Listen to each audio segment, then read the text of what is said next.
Saturday in Norman, Oklahoma. Oh, it's going to be a gorgeous day as the Sooners get ready to take the field and play host to Iowa State. The Cyclones coming into today's matchup at 1-8, OU 7-2 on the campaign. And here come the Sooners.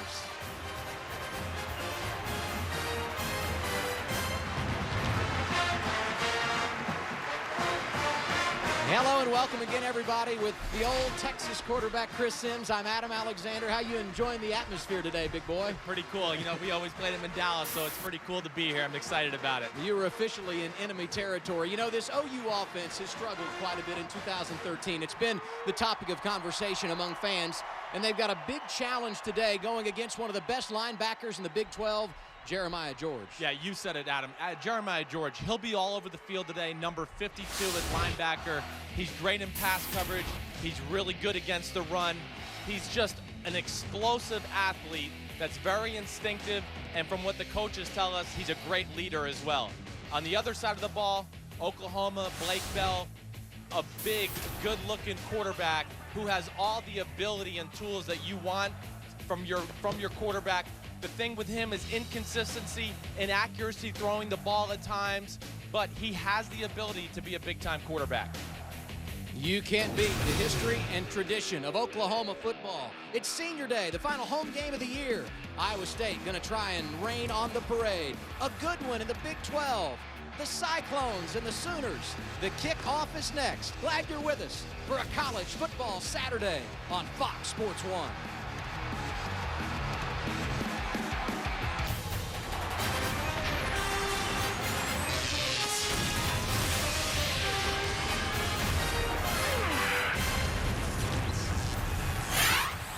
Oh, what a gorgeous day.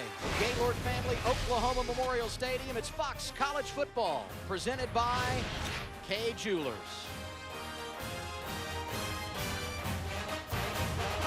The Sooners trying to bounce back from that loss 10 days ago on the road against Baylor, 41-12. Cyclones looking for their first conference win of the year. Bob Stoops in his 15th season leading Oklahoma with a win today would tie Barry Switzer for most all-time in Oklahoma history. That magic number 157. Across the way, Paul Rhodes in his 5th year leading the Cyclones. 3 bowl appearances in his first 4 campaigns. Oklahoma won the toss, they defer. Iowa State will get the ball to start things off.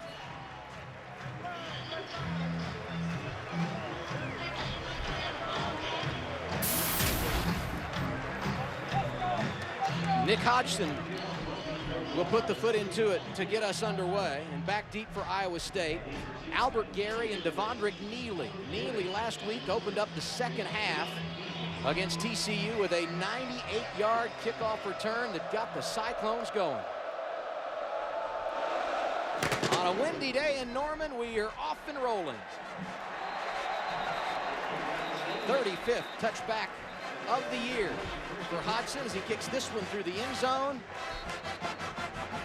And Iowa State going to start at their own 25-yard line. They're led out by the redshirt freshman quarterback, Grant Rojas.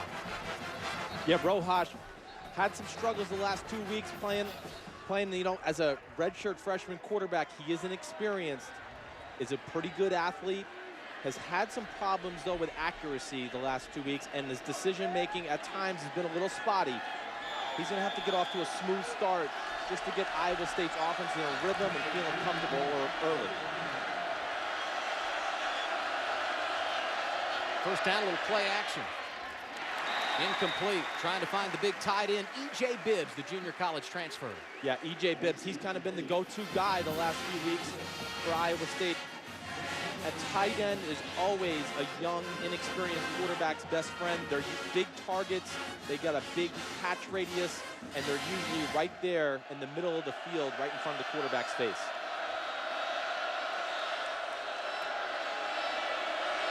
Motion man here is Johnson. They're running the ball right.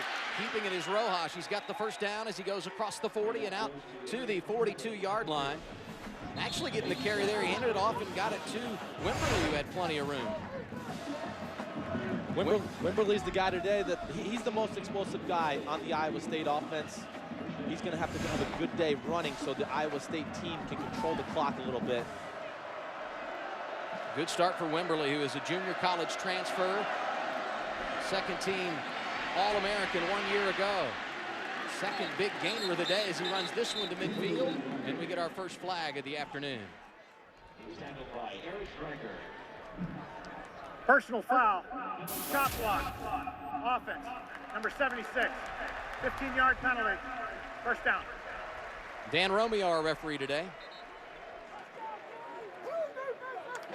Guilty party, Jamison Locke, the left guard, who's in for Daniel Burton to start today's game. But one of the things Iowa State has been faced with, and one of the troubles they've had early in the year, is being put behind the chains offensively. You get that first down, feel like you have some momentum. Now first and long, not the situation this team wants to be in offensively. Things were going well, running the ball well, penalties like this. An offense like Iowa State has not done well on first drives all year long. Not the situation you want to be in. Rojas will play action with Wimberly. Looking downfield, going to air one out, and he overshot his receiver. Justin Coleman couldn't grab it. Now we look at our impact players when Iowa State has the ball. Well, we talked about E.J. Bibbs, the tight end, number 11. Just a big, good-looking athlete. He can run routes real well, catches the ball well, and more impressively, he's a pretty good run blocker in the run game. For OU's defense, Eric Stryker, he plays defense end, he plays linebacker, the best pass rusher on this Oklahoma defense, and really one of the best athletes on this team. Second down and 20. Penalty flags again. Rojas looking left, incomplete. This is incomplete. There's a penalty flag down.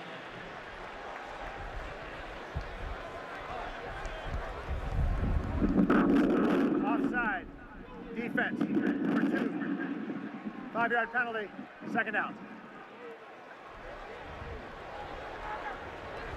That was Julian Wilson, the nickelback who came up and jumped a little too early. Nice break for Iowa State to pick up 5 easy ones. Second and 15, still not a great situation here. I would expect to see another run, maybe a screen type pass play just to get them in a third and manageable.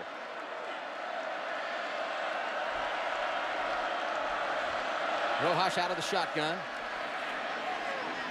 Going to throw and complete. Nice grab out at the 45-yard line. Justin Coleman, a pickup of 9, the 5'11", 188-pound redshirt senior out of Nebraska. Transferred from Nebraska Omaha after they dropped their football program. He's been a nice addition for Paul Rhodes in this offense.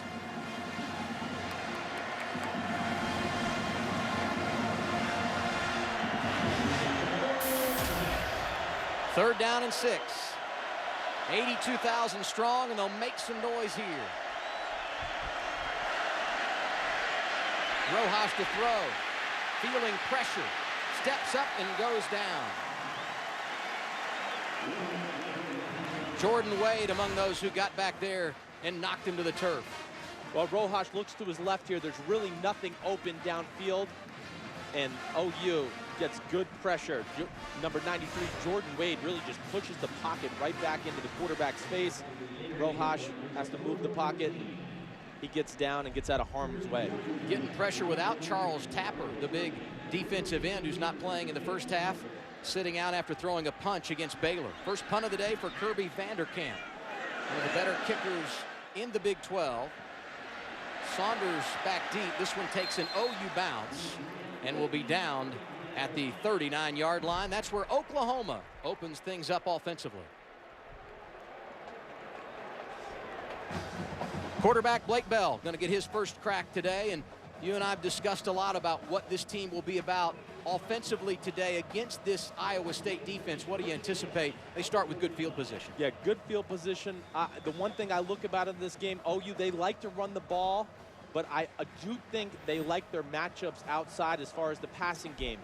Maybe they come out here and do something a little off balance and try to pass the ball, early, just to get Blake Bell into some good rhythm. That's Roy Finch in the backfield. They'll swing it to him. Finch one-on-one on the outside. Coming up to make the tackle, Jared Brackens. Good job in the open field. against Finch, who's a shifty runner once he gets the ball in his hands. Yeah, Finch is a guy I think the Oklahoma coaching staff would like to get the ball a little bit more in the passing game. Smaller tight back, 5'7", 167, but can make people miss in space.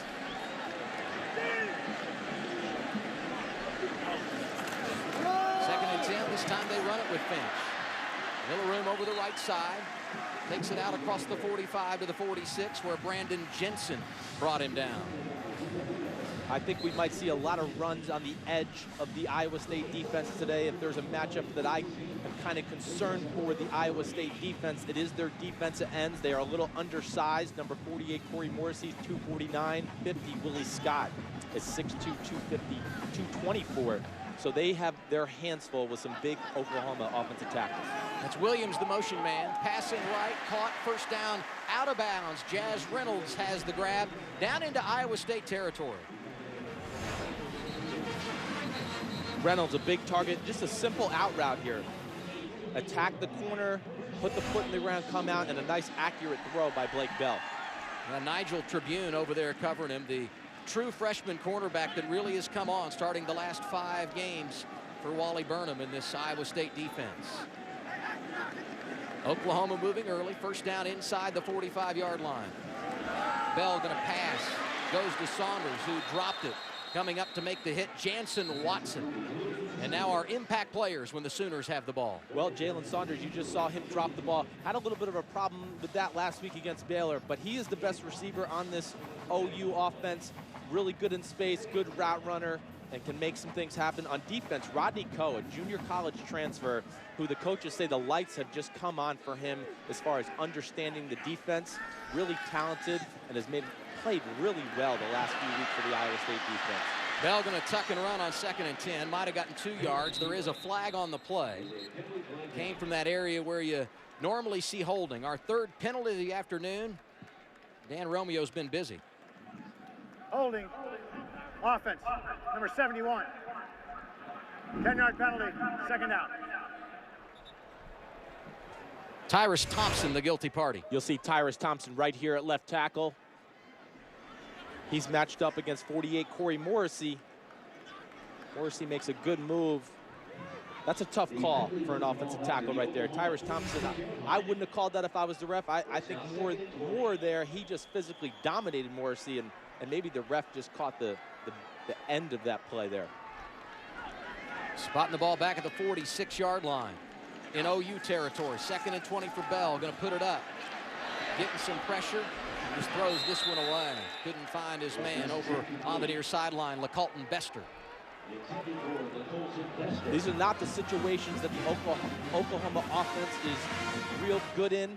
They are a run-first football team. They've had struggles all year long when they've had to depend on the pass, and certainly here, 3rd and long is a passing situation. But I think you'll see something safe as draw, screen-type play. 39% on the year for Oklahoma in 3rd down situations. Bell had a man hanging on to him, throws it downfield, and this time it's incomplete. The Sooners are going to have to punt it away. Corey Morrissey, another one of those junior college transfers in there, putting on the pressure for Iowa State. Yeah, Morrissey showed up twice here early.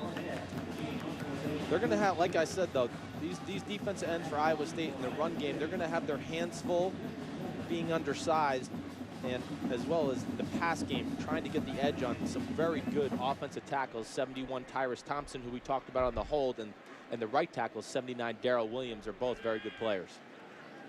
Jed Barnett punts it away from his own 35-yard line.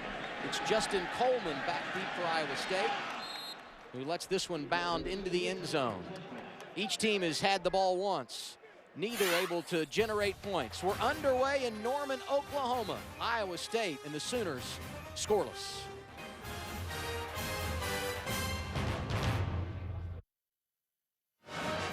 About 5 minutes gone by in Norman, Oklahoma. No score. Iowa State set to get the ball for the 2nd time today. Good effort by the Cyclone defense, and now our Chevy keys to success. Well, Iowa State, they got to find big plays a must. They got to find some ways to muster some explosive plays, whether it be in the pass game, the return game for their special teams.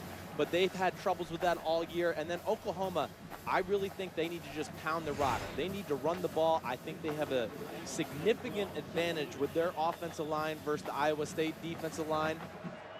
I would expect at some point they will wear the Iowa State defense down with the run game. Remember, Rojas gave himself up on third down a while ago. Sam Richardson in at quarterback. I don't know that we expected to see him this early, carrying on first down. Runs it out to the 25 and picked up 5. I almost thought Rojas, after the pressure got on him, he gave himself up, thought maybe he had been injured on that last play, something we'll keep an eye on. Now, Richardson certainly capable. Began the year as the starting quarterback, but he too has been hurt. See him wearing that glove, a thumb injury on his throwing hand. Working out of the shotgun on second down and 5. Swings it near side to Neely, who goes across the 30-yard line. He's got a first down. Out to about the 33. Well, Rojas is back in the game, but they do like putting Richardson in. They have a little package for him the last few weeks. He's the better athlete of the two quarterbacks, so they like to run the ball with him. And like you said, Adam, he's got the experience and played the position a lot. Good to see that Rojas is back in and not injured. That's Bibbs in motion. Wimberly gets the carry going left side, nothing doing as he bounces it out to about the 35-yard line.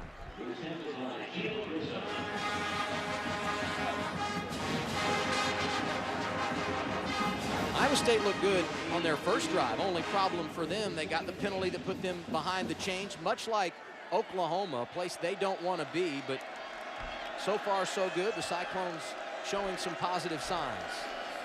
2nd and 8. Rojas looking to throw. He does. Little or no gain on the play. Bibbs on the reception. Eric Stryker among those there to pull him down. Dominic Alexander, another one of those from his linebacking position that was in on the coverage. Trying to find easy ways to get Rojas going here. They find an easy completion to Bibbs, but hard to do those kind of things against this Oklahoma defense.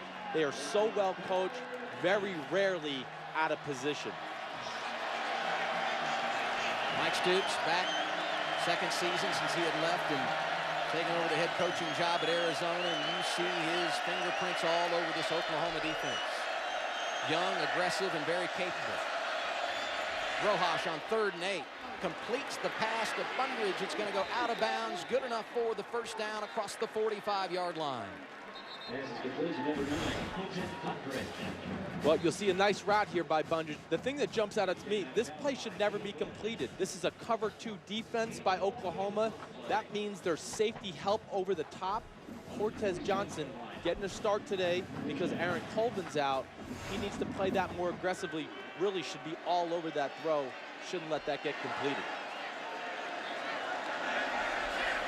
Closing on the midway point of the opening quarter. And keep it on the ground. This time it's Johnson who gets the carry. He takes it across midfield, goes into Oklahoma territory. The thing Iowa State at least has done these first 2 drives is they changed field position, which is a big part of this game. Iowa State's defense is a pretty good unit, better than what you would see statistically. So for them to keep the ball on this side of the field will be a big help for them all day. The other thing they've done, nice effort of working the clock, which is very important to keep the ball out of OU's hands offensively. Rojas on 2nd down and 4. Little option play, looked like he might want to throw it. Instead, he runs and basically got back to the line of scrimmage. So it'll set up 3rd down and 4. Cortez Johnson among those running him to the boundary. Yeah, it looked like there was some sort of a mix-up there. Not sure if it was the quarterback, but to me it looked like it was Rojas's fault. Looked like he was supposed to roll out to the other side. Seemed like that was where his options were down the field.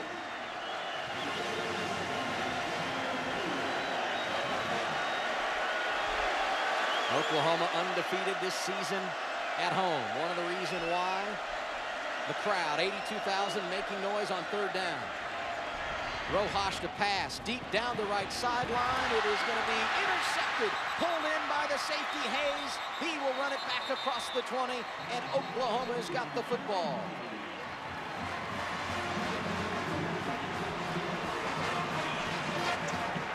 Well, I think that's the first time we saw the wind come into a play here today. Bundridge, he will be out to the left of your screen. He runs a double move, kind of open, Rojas throws it, wind kind of holds it in the air, and you see Stevan Taylor makes the tip, and Quentin Hayes gets the pick. First turnover of the afternoon. OU's got the ball and the momentum when we return to Norman.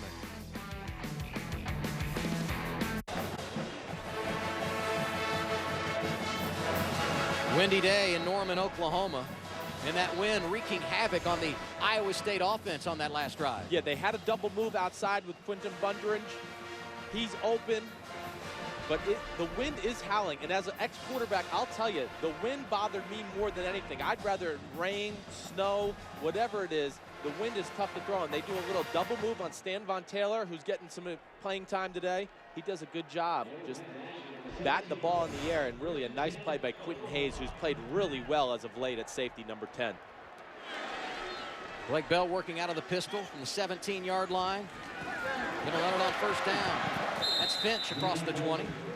Nice pickup, about 5 on first down before Jansen Watson made the tackle for Iowa State as we close on 6 minutes to play in our opening quarter.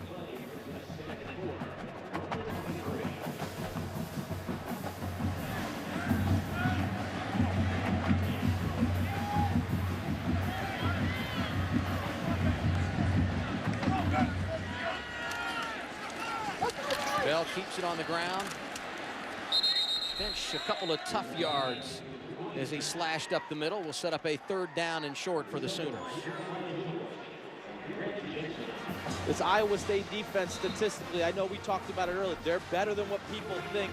They're really statistically down more because of the struggles of the offense and the offense's inability to score points and stay on the field. When that happens, the Iowa State defense has had some games where they've been worn down physically. Williams, the motion man, running the option near side. Finch gets it, and he goes nowhere.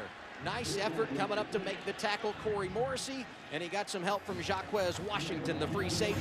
The Sooners going to have to punt again. Yeah, Morrissey, you see him at defense end here, does a good job making the quarterback pitch it. But Jaquez Washington, a guy that I know you and I have both talked about all week, really effective in the run game, a big safety. Number 5, he's 6'1", 220. He will be a big part, he'll play a big part today in stopping the OU run game. Second punt of the day for Jed Barnett. This one comes from his own 15. And with the 8 of the win, this will be a long one. Coleman takes it in, out across the 20, gives up ground, running left. Had a small seam and ends up with a return of about 6 yards. Now, Iowa State turned it over the last time they had it offensively, but the defense responds. The Cyclones on the field when we return.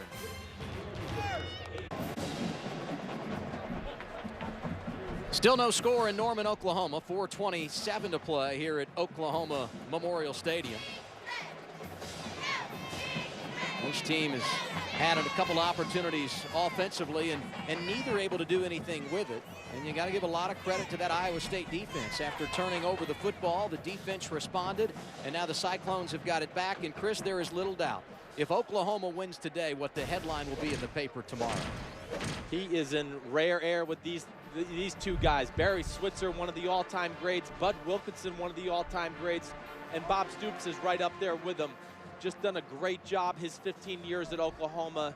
Not only a great coach, but a great person, develops young people. He has a lot to be proud of what he's done here at the University of Oklahoma. Win today. That's Barry Switzer for most all time. Rojas sends Johnson in motion. Wimberly gets the carry. Nobody home there. Might have gotten a yard. Dominique Alexander, the true freshman from Tulsa, Oklahoma, able to make the tackle. 3rd on the team in stops is Alexander.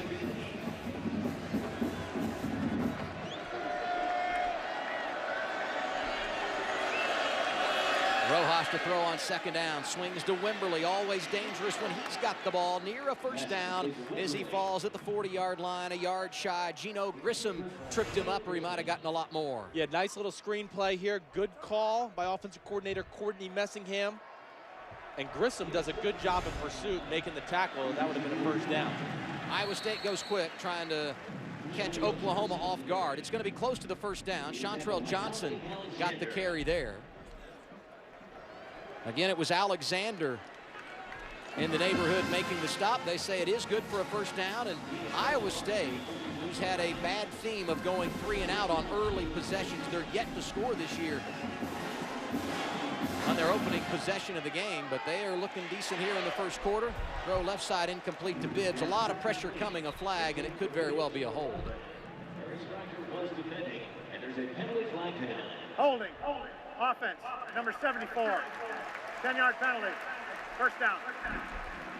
That one going to go against the center, Tom Farniok. His brother Derek actually plays on the offensive line for Oklahoma, one of the backups. One of the top linemen of the Big 12. 38 career starts for Farniok, but he gets called for the penalty here. And again, Iowa State, who had some momentum, sees themselves in a 1st and 20 situation. Not the situation the Iowa State offense wants to be in. Not a real explosive passing team. These are kind of the ongoing themes for the Iowa State offense all year long. Rojas to throw it. Alexander bringing pressure on a blitz, and it's incomplete left side trying to find Johnson. This Oklahoma defense will mix it up. They will. They're a great defense. They do a lot of stuff. They can rush 3, rush 4, play all types of coverages. You know, you talked about it earlier, defensive coordinator Mike Stoops. He's all over it every week, and of course he has his brother, head coach Bob Stoops. That's 2 good defensive minds together. And it's the reason why they've been so successful here since Bob Stoops took over. 2nd down and 20. Rojas working out of the shotgun. Wimberly and Jeff Woody back there with him in the running back positions. Nice catch over the middle. This one hauled in at the 35-yard line. Well short of the first down. Pickup of 5 for E.J. Bibbs. You know, you've seen this a lot all year long from Iowa State. It's always something offensively. We've seen penalties here early that have kind of put them behind the chains. But as you watch them and study them, it's a missed open receiver by the quarterback, or it's a drop ball by the receiver, or a holding or a missed block by the offensive lineman. Just unable to kind of put it all together throughout the year. 3rd down and 16. Rojas feeling pressure, steps up, throws, caught. First down. Out of bounds on the far sideline. Quentin Buttridge has the grab. Nice play by Buttridge. You see him here in the slot. He's running what we would call a flag route. Just does a good job sticking his foot in the ground right where the chains are. And Rojas does a really good job stepping up in the pocket and making a nice, accurate throw into the wind, I might add. Buttridge averaging over 50 yards a game receiving. That for a team that doesn't throw the ball a whole lot. And before Neely can get going on the carry on 1st and 10, we get a flag. Ball start. Offense. All 11 players were not set prior to the snap. 5-yard penalty. First down. A lot of penalties early today. Yeah, and like we were saying a minute ago, this is just one of these things that Iowa State's had trouble with all year. They get a nice, big, positive play in the pass game. They come out with a little tempo on first down, try to catch the Oklahoma defense off sides. They're not all on the same page. Snap the ball. Not everybody's set. Now they're back in 1st and 15. Clock rolls down to 2 minutes to play first quarter. Rojas complete again.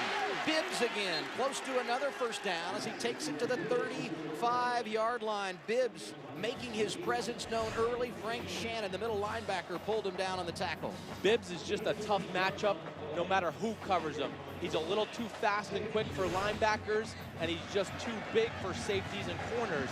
So he is a very friendly target to any quarterback. 2nd down and 2. Here's Neely running around the defense, trying to pick up some room outside. It appears he got enough for the first down as he raced to the sticks in front of the strong safety Quentin Hayes. You mentioned it a moment ago. What Iowa State is doing is impressive offensively against this defense, but even more impressive the fact they're doing it into the wind. They'll have the wind at their back in the second quarter. Yeah, Iowa State, the 1-8 record just really doesn't indicate at how well they've played at times this year in the Big 12.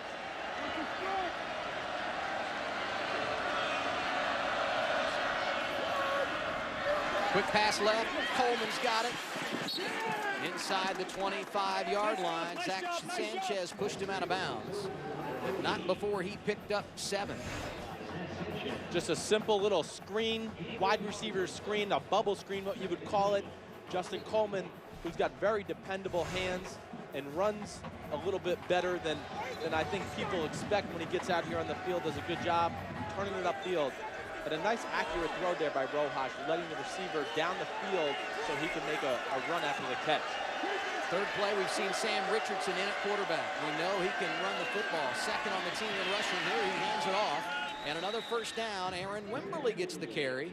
Falls down close to the 20-yard line.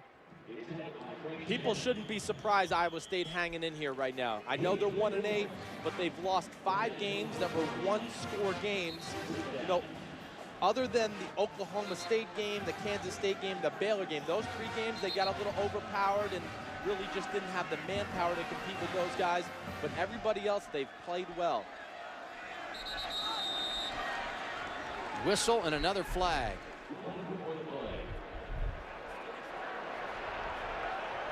One of the coaches, and I couldn't tell from the box here if it was Paul Rhodes. It was. He was irate on the far sideline. You see him here. Might have been a substitution infraction because there was a lot of in and out for Iowa State prior to the flag, and Coach Rhodes may get his wish. They've discussed it among the officials. There is no foul on the play for illegal substitution. Number 28 came in and did not get into formation. Well, he threw a fit and got his wish. That's what you like out of a head coach. He points it out to the officials get together and make the right call. Rojas was back in at quarterback. He stays in here. Gonna pass, dumps it left flat. That's Neely, who has positive yardage again inside the 15. Pushed out of bounds on the far side. Looked like Eric Stryker might have even gotten a hand on that ball when he threw it. I think you're right. The ball got tipped, but nonetheless, it got to the running back, Neely.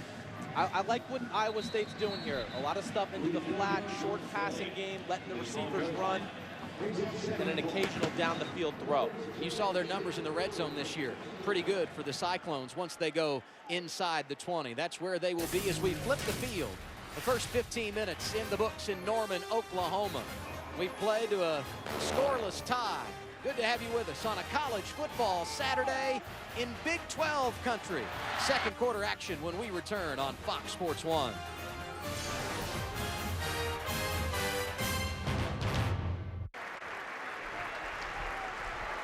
First quarter complete here at Oklahoma Memorial Stadium, and now we look at our forward stat comparison. As you can see right there, Iowa State kind of having their way, doing a good job of mixing pass and run. But really the surprising thing to me is just the ability to throw the ball so far here on this Oklahoma defense. E.J. Bibbs a little bit in the middle of the field, and a nice explosive play on a 3rd and long to number 9, wide receiver Quentin Bundridge. Coach Paul Rhodes got to be happy with the way his offense is executed here early, other than just a few penalties here and there. Showed you how good they are in the red zone this season. 24 trips, 23 times. They've been able to take care of business.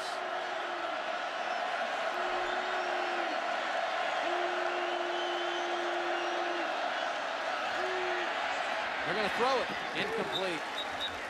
Richardson looking into the end zone to Bibbs, and he couldn't find him on 2nd down and 1. Yeah, good formation use right there by Iowa State. They got single coverage with their guy that they want, E.J. Bibbs, number 11. He's one-on-one with a smaller corner there. Just Rojas didn't quite make the accurate throw. Actually, Richardson back in there at quarterback, and that's where they will stay on 3rd down and 1. Ball spotted inside the Oklahoma 15-yard line. Bundridge, the motion man. That's Wimberly behind Richardson. He gets the carry going right. Got an angle to the corner. Sheds a tackle and goes inside the 5-yard line, setting the Cyclones up 1st down and goal at the Oklahoma 4. Yeah, Wimberly shows you his speed right here. We talked about it earlier, the most explosive guy on this Iowa State offense. He is certainly capable of getting the edge. The one thing I want to talk about is, you know, Richardson coming back in the game. You ask him to throw the ball. I didn't even realize he was in there on that 1st down, or the 2nd down, the corner throw to E.J. Bibbs. But very hard to come off the bench and come in and throw the ball accurately when you've been sitting over there for a few minutes. He stays in for the 1st down and goal. And he has to call a timeout. First charge timeout, Iowa State. Iowa State on the move, looking to score when we return to Oklahoma.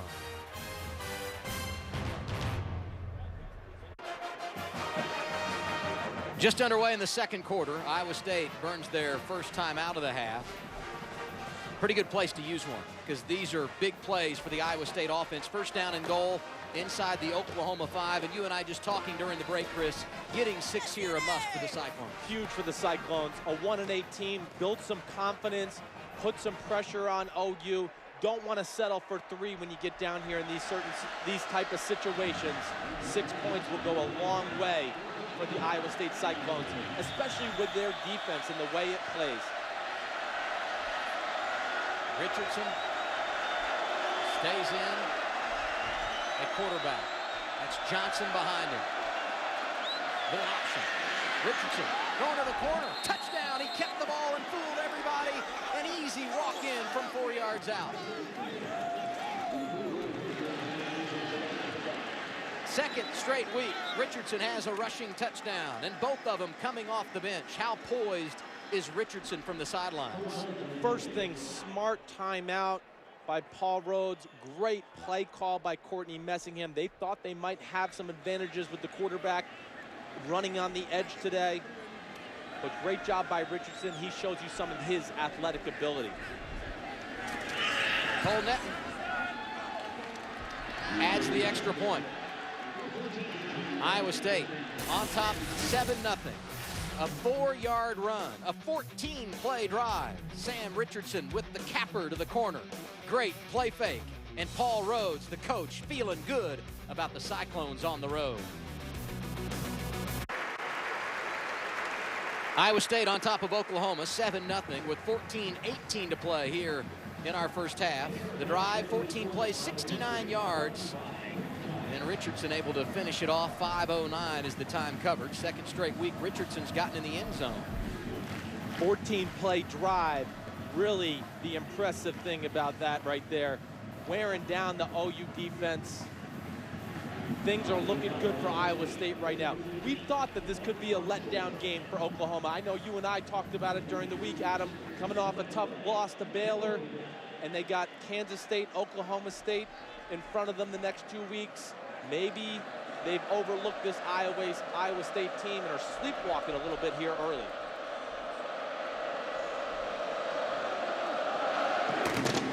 Edwin Arceo kicks it away. No return here with that wind at his back. Oklahoma starts to the 25 as we look back at the scoring drive for Iowa State. Big play, third down in a bunch. Rojas, who was 6 for 7, since the interception, finding Bundridge for the first down hookup. Yeah, Rojas did a nice job there. The biggest thing, throwing it into the wind. You see Wimberly there, running around the edge. And then the nice play design by Iowa State, and a good job by Sam Richardson getting in the end zone. I have to admit, I wasn't sure who had the ball on the play. Richardson sold it well. He gets 6. Here's Bell with Williams behind him. He's going to throw it. Now running. And he might have gotten 5 as he takes it close to the 30-yard line before he's knocked down by Willie Scott. Bell a little bit slow to get up. Something I'd like to see a little bit more of out of Blake Bell. Good hit by Willie Scott.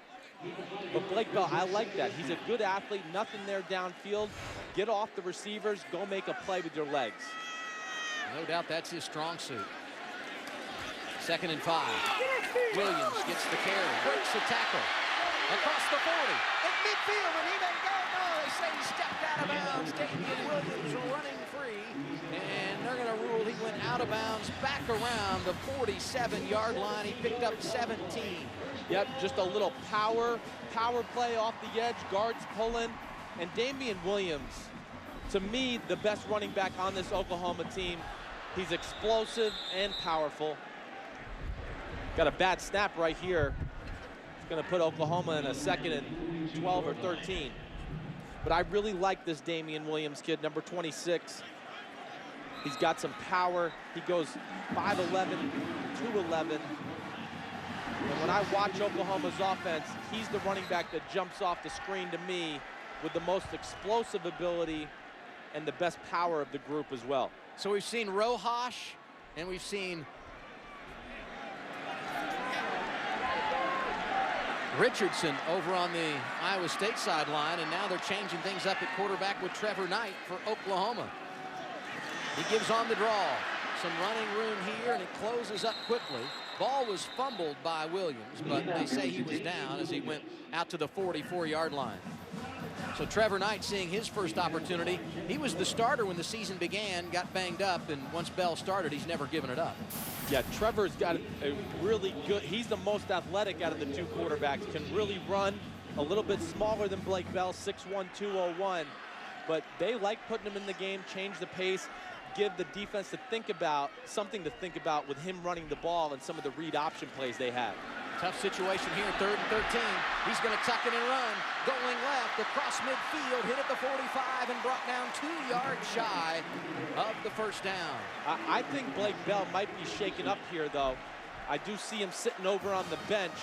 I think he might have got a little dinged in the head when defensive end Willie Scott went in. So this is not just something the OU offense is doing to change the pace. I think Blake Bell has some sort of injury on the sideline. There you see Bell on the sideline talking with the trainers. Knight stays in. Offense stays in the field. 4th down and 2 from the Iowa State 45. Knight keeps, and he's got the first down. Hit right at the marker, spun, and got plenty of yardage. Jacquez Washington wrapped him up, but a big 4th down pickup there for the Sooners.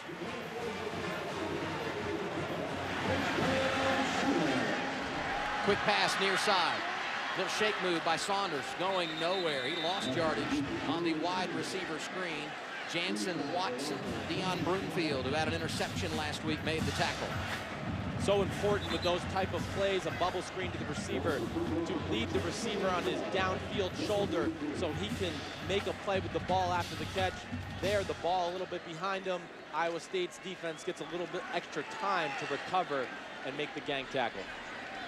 Loss of 2. Williams went in motion. They're throwing the other way to Saunders.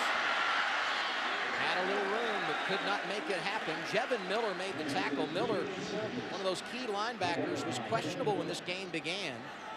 Been dealing with stress on both ankles, but he's able to get the start and making an impact early. Sets up 3rd down and about 9. Yeah, Miller, we've talked about Jeremiah George, 52, but Miller's another guy in the Iowa State defense. Been very impressive to watch on film, a good athlete. Both these linebackers for Iowa State can really run. Knight on 3rd down, going to put it up. Over the middle, first down, Saunders inside the 30. He hauled it in front of Jacquez Washington. Knight does a good job in the pocket, got Saunders running the in-cut, makes a nice accurate throw. Going fast. Brennan Clay gets the carry. He's going to lose yardage. Once again, Jevin Miller coming over to make the stop. You know, Oklahoma trying to play fast a little bit here on this drive, not working to their advantage. Give credit to the Iowa State defense for being ready.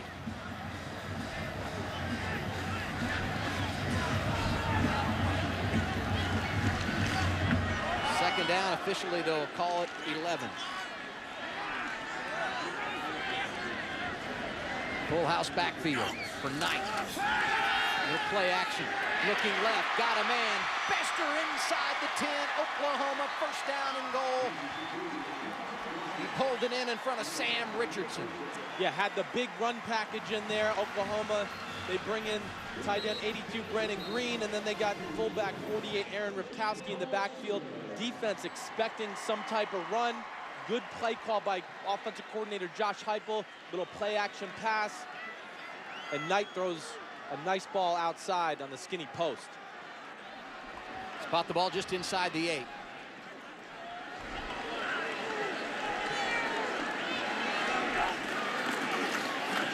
Knight fakes the play, keeps running left.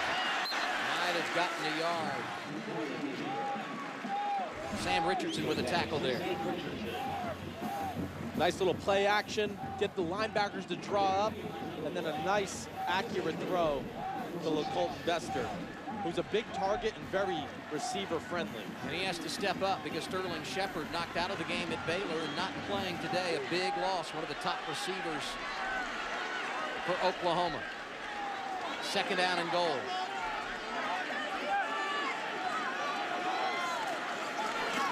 Knight to Clay. Churning. Might have gotten it down to the 5. Pickup of a yard.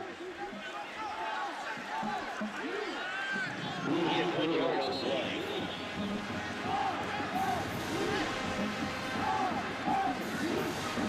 Closing on the midway point of the second quarter. Oklahoma's got the ball for only the 3rd time today, trailing 7-0 to Iowa State. Big 3rd down and goal here.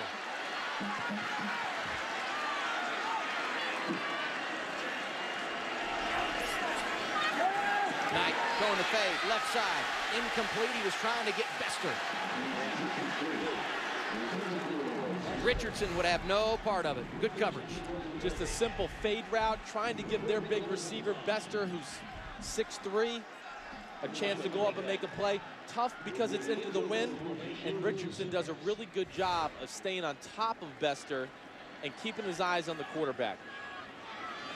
Good stand by Iowa State's defense. That was big for them to hold Oklahoma to 3. 22-yard field goal try for Michael Honeycutt. 17 of 20 on the year. Make it 18 of 21. He knocks it through. And Oklahoma gets on the board. But the Iowa State defense with a nice effort keeps them out of the end zone. And the Cyclones have the ball when we return. Tomorrow at 3 o'clock. Fox College Saturday presented by Kay Jewelers continues. We got some good ones today. 12th ranked Oklahoma State taking on 24th ranked Texas, a huge one in the Big 12. That's on Fox. Then in the Pac-12, Utah takes on 6th ranked Oregon. That's right here on Fox Sports 1. Then the nightcap, Texas Tech and 5th ranked Baylor. Bears trying to stay undefeated on Fox. You see the Big 12 standings. Texas, Baylor, and Oklahoma State all controlling their own destiny. If they win out, they win the Big 12. But the schedule is perfect. Huge matchups down the stretch in this league. It is. It's really awesome to see Big 12, all the big boys playing here, playing each other here at the end, especially with a conference that doesn't have a championship game. At least all the on-the-field play, we're going to get to see it firsthand and let it figure it out the old-fashioned way. Squib kick into the wind. Going to be gathered in by Neely back inside his own 10-yard line. He returned one 98 yards last week, and this time he runs it out across the 25 and near the 30. That's where the Cyclones will have it, leading 7-3 in Norman, Oklahoma. Coming up on the Pizza Hut halftime show, plenty of sights from around the Big 12 here in Week 12. The Buckeyes jump out early as they go for 22 straight wins, and action from Indiana and number 22 Wisconsin. If you can actually see the highlights, you'll understand at the break. Thanks, Rob. We look forward to seeing you in 7 minutes and 26 seconds. A little bit of a surprise here in Norman, Oklahoma. On senior day, the Sooners trailing 7-3 to Iowa State. Give a lot of credit to Paul Rhodes' team, who has not won this season in conference play, but doing a nice job on the road this afternoon. Action from the 32-yard line. 1st and 10. Grant Rojas back at quarterback. Going to throw it on 1st down. Swings it to Wimberly, who's got positive yardage, cuts back, breaks a tackle, and takes it to near midfield. Let's get a game break. Lowe's never stop improving. Here's Patrick O'Neill. Number 3, Ohio State, Illinois, 21 straight wins, longest in the nation for the Buckeyes. Braxton Miller to Carlos Hyde, who turns into Dr. Jekyll. It's right now 28-0 in the second quarter. Ohio State's won 21 straight, on their way to 22. Adam and Chris. Here it's 7-3. And running opportunity for Neely, who's got another 1st down and takes this one inside the Oklahoma 30. And at the end of a play, a flag. Looks like it was a face mask on Oklahoma. So they're going to get 15 more yards out of this. Personal foul, face mask, defense, number 15. 15-yard penalty will be added at the end of the run. 1st down. Play nets out 37 yards, gain of 22 on the run. Running the ball well, Iowa State's offense is. One thing to remember, defensive lineman, Charles Tapper, probably the best defensive lineman on Oklahoma, not playing because he got a personal foul last week, so he's out for the first half. They're not real deep on the defensive line. 14-play drive last drive, now coming out again, might be a little tired. Rojas to the end zone, incomplete. Unable to hang on in the back corner, Quentin Bundridge. Another flag on the play.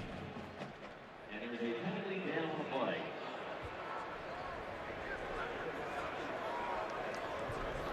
Ineligible men downfield. Number 11 was covered up by an outside receiver. 5-yard penalty, first down. Those are the mistakes that will drive a coach crazy. I'm sure they've lined up in that formation 500 times this year. No communication between the tight end and the receiver, who's on the line of scrimmage, who's off. And now it's 1st and 15. I've never seen any mistake that didn't drive a coach crazy. Just for the record. That's a good point. 1st and 15 from the 20. Rojas looking to throw again. Overshoots his man down around the 10-yard line. Trying to find Dondre Daly. Came into the game with 12 catches on the year. Zach Sanchez, the freshman cornerback, there to cover.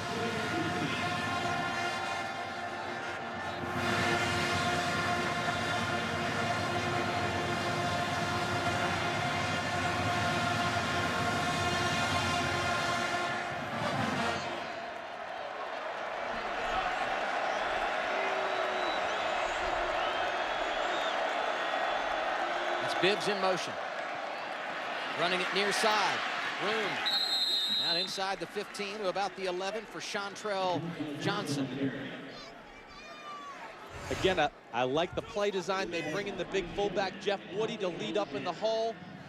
Bibbs at tight end gets a nice block downfield. And Iowa State's run game continuing to impress me as I sit here and watch.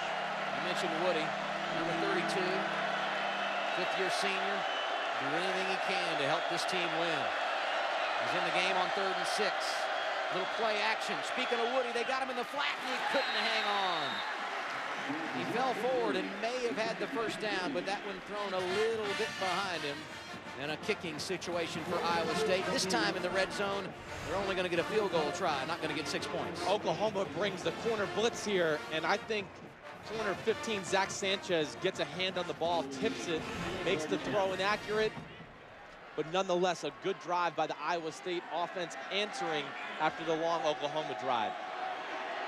Cole Netton, 7 of 10 this year. This one a 29-yard attempt from the left hash, right down the boulevard.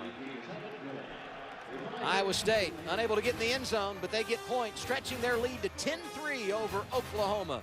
Back to Norman after a break.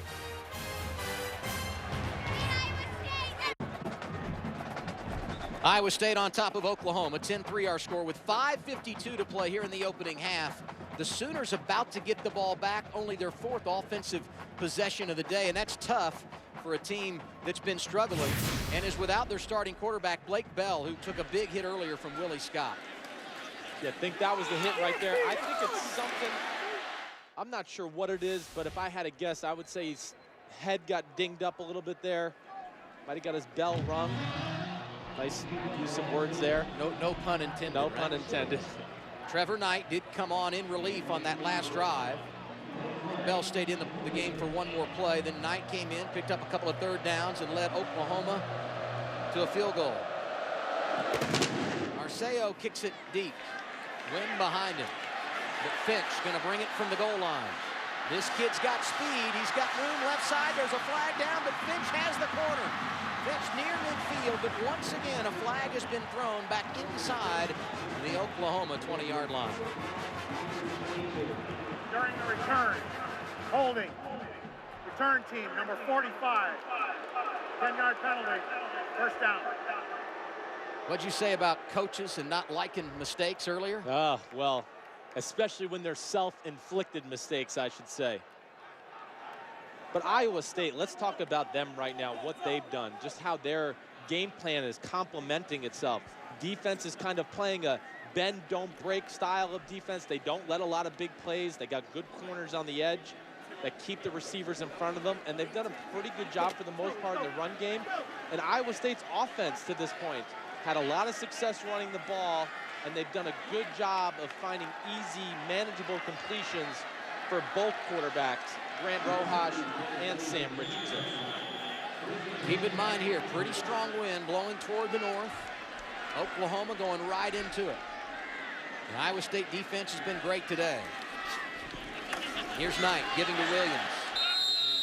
Picks up about 5 on first down. Corey Morrissey making the stop for the Cyclones.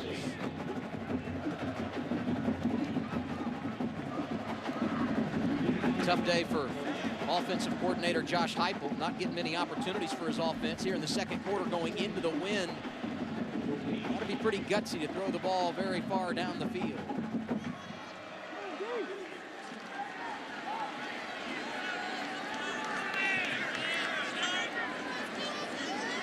Williams in the backfield with Knight. Williams across the 15, set down by Willie Scott. Bring up a third down. The one thing quarterback Trevor Knight's going to bring is he does bring the run element a little bit more. Iowa State's defense is prepared for Blake Bell all week. With Trevor Knight, the offense is a little bit different, a little bit more spread out. And you see what everybody calls the spread option a little bit more when Trevor Knight is in that quarterback. Sooners 2 of 6 on third down today. Need a couple of yards here. Gonna run it with Williams, and he's got more than enough as he crosses the 20 and falls down to the 22-yard line. That's where Jaquez Washington, second leading tackler in the Big 12, made the stop.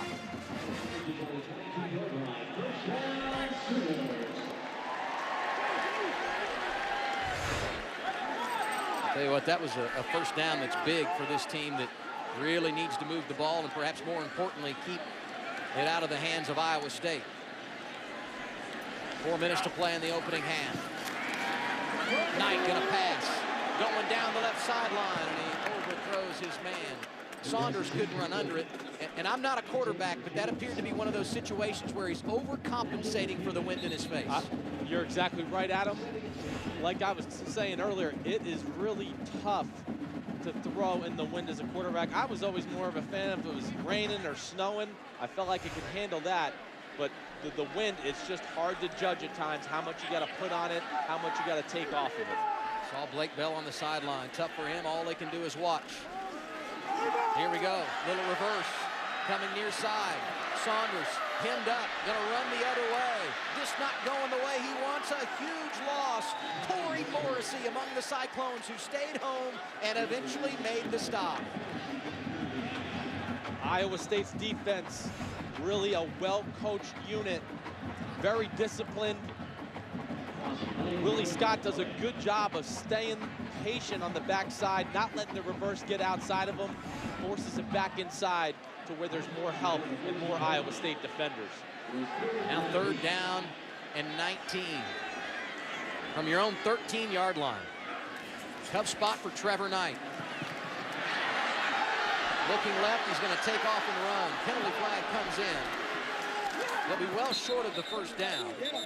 Likely a hold on the play. We'll wait and see if it is. You decline and make them punt it away. Holding. Offense. Number 74. Penalty is declined. Fourth down. Well, the weight of the world about to go on the shoulders of Jed Barnett, who is going to have to punt this one from back around his own goal line into the wind. And the biggest thing I look at, Iowa State's had 2 long drives in a row. Oklahoma's defense might be a little worn down. It's a quick turnaround for them to get back here on the field. So a timeout is called here with 3:01 to play in the first half. Coming up next, over on Fox, 12th ranked Oklahoma State on the road to get 24th ranked Texas. You know, the Texas success, they're unbeaten in Big 12 play, really began in Ames, Iowa. Won a tight game there. Many believe they shouldn't have. And here they are on the road with an opportunity to take another step toward the Big 12 title. Have really built on that momentum.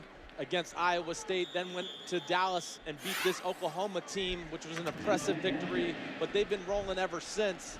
And their run game is what really has jumped out at me. Case McCoy's done a good job, but the Texas run game has made them a very tough team to defend. Coleman calls for the fair catch. And he pulls it in at the Cyclone 42-yard line. So the defense does their job. Wind working to your advantage. And now the offense with the football. 10-3 lead, 2:53 to play here in our first half. What are you doing here on the offensive side of the ball? How aggressive do you want to be? I would not be real aggressive. Continue to just stay what they've been doing, Iowa State. Run the ball, high percentage completions in the pass game. Don't make anything too complicated. Don't get too aggressive.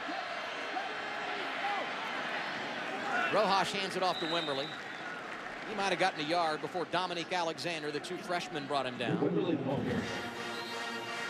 Your defense has been playing well if you're Iowa State. You got good field position right now. You're up by 7 with 2.5 minutes to go. Play smart.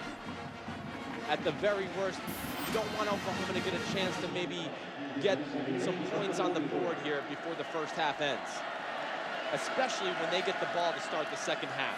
That was Gary that went in motion, trying to set up the wide receiver screen. Bundridge on the edge makes the catch, but he's going to go not too far. Cortez Johnson, who got the start today in place of the injured Aaron Colvin, made the tackle for Oklahoma. The redshirt sophomore stepping up and doing a nice job. 3rd down and 7. In an enviable position for this Iowa State offense. No, but if you watch Iowa State the last few weeks, the guy to watch here is tight end number 11, E.J. Bibbs.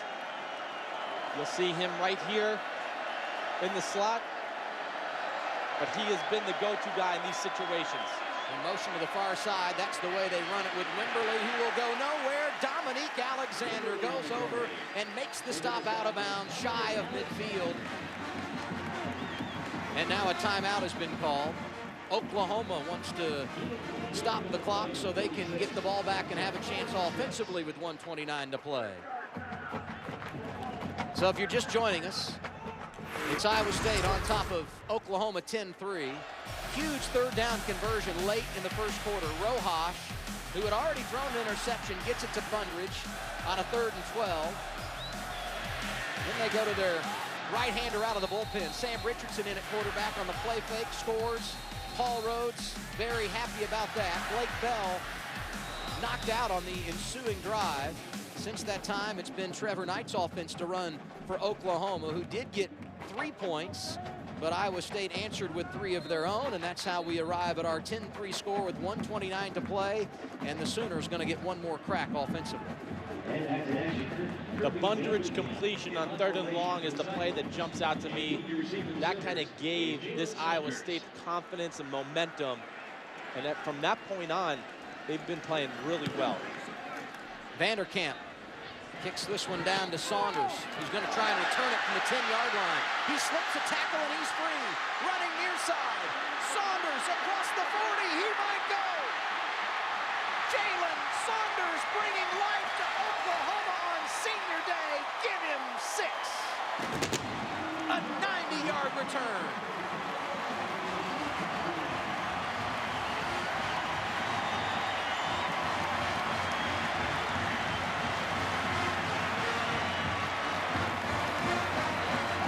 Just what the doctor ordered.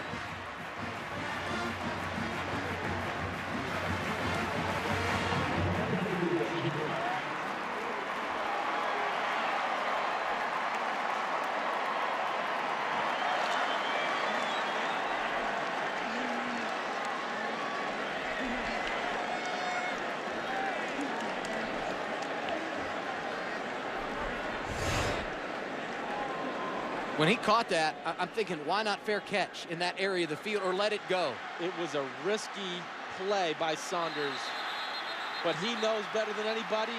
He's got the confidence and the ability. Just an absolute phenomenal play for Jalen Saunders and this Oklahoma team, hoping they can get some momentum and some energy back in this crowd and back in their team. And if you're Iowa State, You just got to be heartbroken right there with that turn of event. Watch right here, Chris. They're looking at this. Yeah, the right foot was close as I watched it in real time. Either way, they're going to have great field position.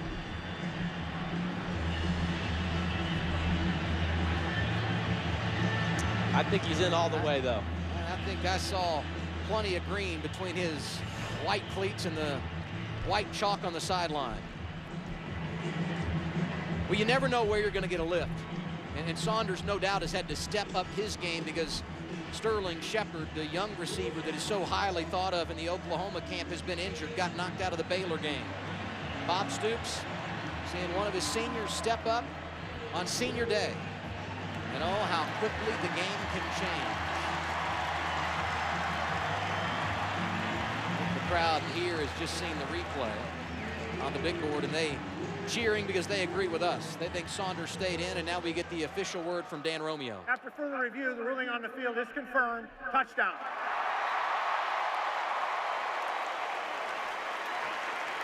The 82,000 haven't had much to cheer about this afternoon. Finally, a big break for the Sooners. Well, that's why there's 3 phases of the game. This is why Bob Stoops has won so many games at Oklahoma. He's good offensively. He's a great defensive mind. And special teams have always been a strength for Oklahoma under Bob Stoops. Honeycutt, who hit a field goal earlier, trying to hit his first extra point of the day and tie it up, and he does. 1:09 to play first half. All knotted at 10 apiece. A game of inches. Sean Saunders able to keep it in bounds. The one thing I was so impressed with being out of practice on Thursday. I mean, Bob Stoops, 15th year at Oklahoma, just the success, 3 national championship games, won one of them. But he has got his hands in everything. He's watching the offense, he's coaching the defense, and he was all over special teams and the detail of that, which is usually Thursday's a big special teams day for any college football team or pro football team. But Chris, how about the decision to call timeout? Your defense gets a stop right around midfield. You know you're not going to have field position. You're going into the wind, only a minute and a half to go. Backup quarterback. It would be easy to say, let's wait for the second half because the Sooners will get the ball in the second half. He didn't, and now you see why. It's not a game for the faint of heart. That's why he is who he is. He makes tough decisions, and he has a lot of guts to make some really 4th and 1 calls last week against Baylor. And, of course, the timeout and having the confidence in his offense and just trying to give them a chance to maybe get a field goal or points on the board. And Jalen Saunders has the big return, and now we're at 10-10, and it feels like the whole game has changed. And I don't want to put a scare into the Sooner faithful, but they've got it teed up and ready to kick it off. And last week, Devondrick Neely did take one back 98 yards for Iowa State.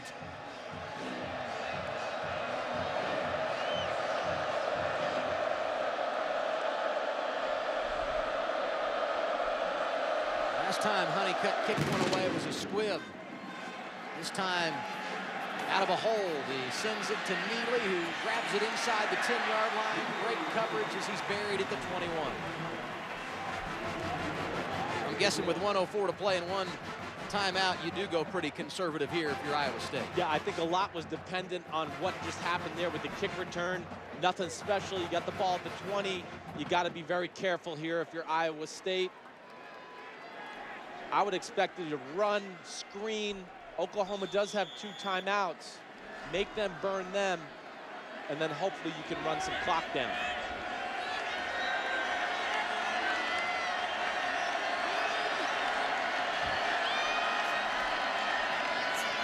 Rojas to Wimberly. Kid's powerful. Looked like he was stopped at the line of scrimmage. Spins ahead for 5 yards. Iowa State not in hurry-up mode here. They're not huddling, but they never do. No, I think both teams are content. I don't think Oklahoma will use their timeout unless they get a big play here on defense. But I think they're content going in 10-10 because they get the ball in the second half, Oklahoma does. Rojas Again to Wimberly, who gets a first down. Clock will stop to move the chains.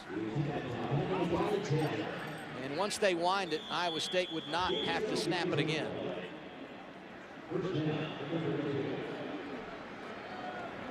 And it appears they will go to the locker room happy with a 10-10 tie on the road in Norman, Oklahoma. Well, Bob Stoops, 8-0 against the Cyclones in his career. But today, it's a tight one, 10-10 at the break. And now we go to Rob Stone in Los Angeles. It's the Pizza Hut halftime report. All right, gentlemen.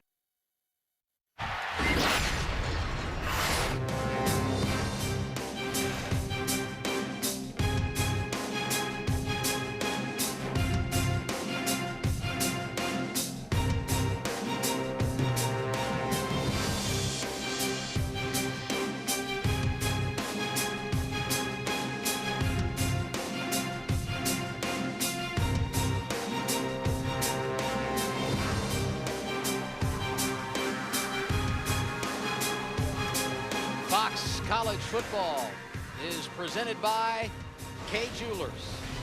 Welcome back, everybody. Norman, Oklahoma. Good one in the Big 12, all tied at 10 apiece here at the break.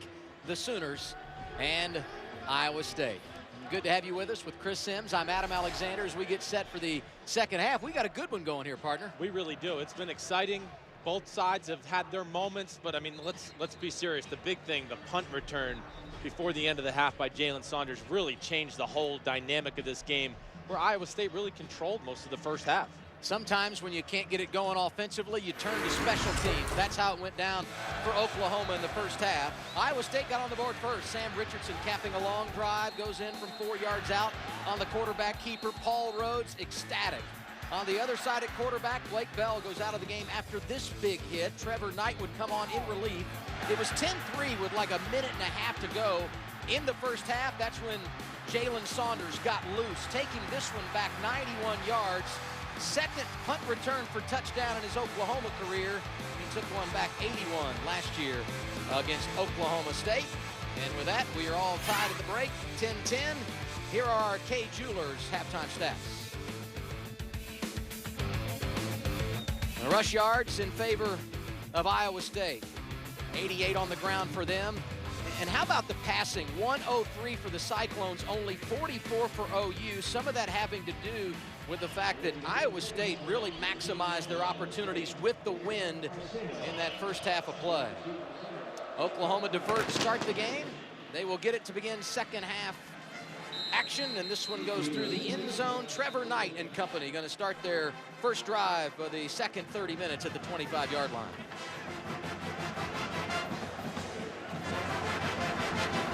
Well, what do you want to see here? Come out, tied at 10, got a little momentum after the punt return. How aggressive are you offensively if you're Bob Stoops, Josh Heupel and company? Well, I think you get after it. Trevor Knight, he did some good things there, and his last opportunity, that last drive when they went down and got 3 points, you come out aggressive if you're Oklahoma. I think you rely on the run a little bit here just to start it out. See if you can't pound this Iowa State defensive line a little bit. Knight a little fake to Williams. Rolling right, just going to keep it one-on-one with a safety. Picks up 5 or 6 yards as he goes out around the 30-yard line. And we talk so much about Blake Bell as a rusher. Knight not bad, 186 yards on the year coming in. Average is 6.9 per carry.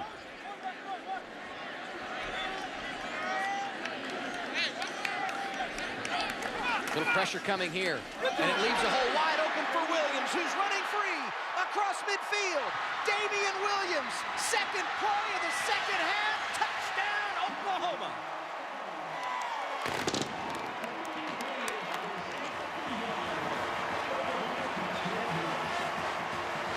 "69 yards and big plays becoming a theme for the Sooners." Huge hole up the middle.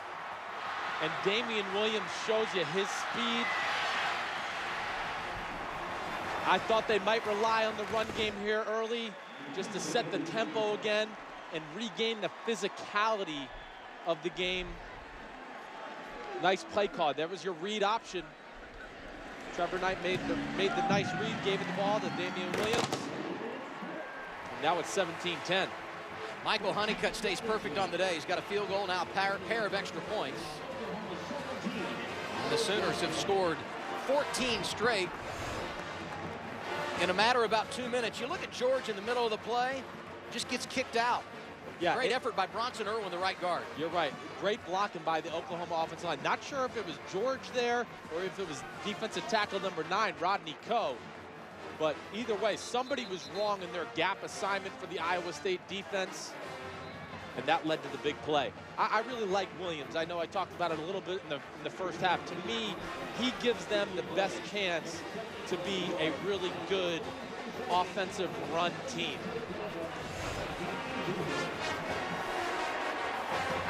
For Damian Williams, his 6th rushing touchdown of the year. Over 1,300 career yards for the senior from California. Does this change the way you play it off your Iowa State, trailing for the first time today? No, I really don't think it should. You continue to stay with that game plan that you had in the first half. Stay patient with your run game. Mix in the pass a little bit, but don't panic if you're Iowa State. It's still a one-score game. Just try to put something together here to get momentum and some energy back on your side. Nick Hodgson, normally the kickoff man for Oklahoma, but today with this win, we've been seeing Michael Honeycutt a lot. And this is the 3rd time he's had to tee the ball up because the wind keeps blowing it off the tee. He's finally got it set. Paul Rhodes and company going to have to come from behind in the second half, trailing at 17-10.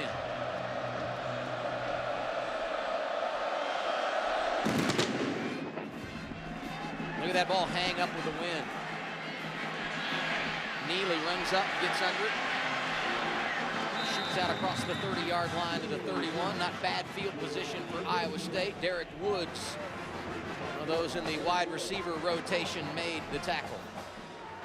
So here comes Iowa State. First offensive possession of the second half. And for the first time today, we're going to see Charles Tapper, big number 91, suspended in the first half after throwing that punch at Baylor.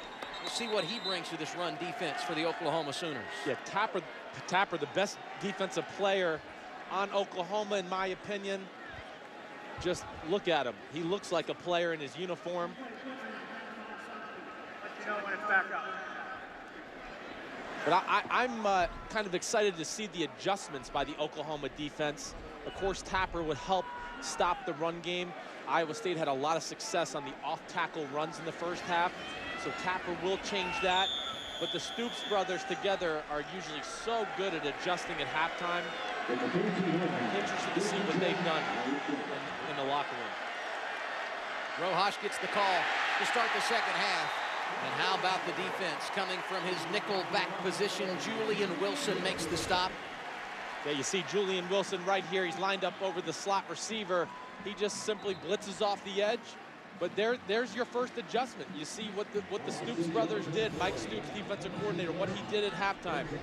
I'm sure he knows they had some success running the ball on the edge, off tackle.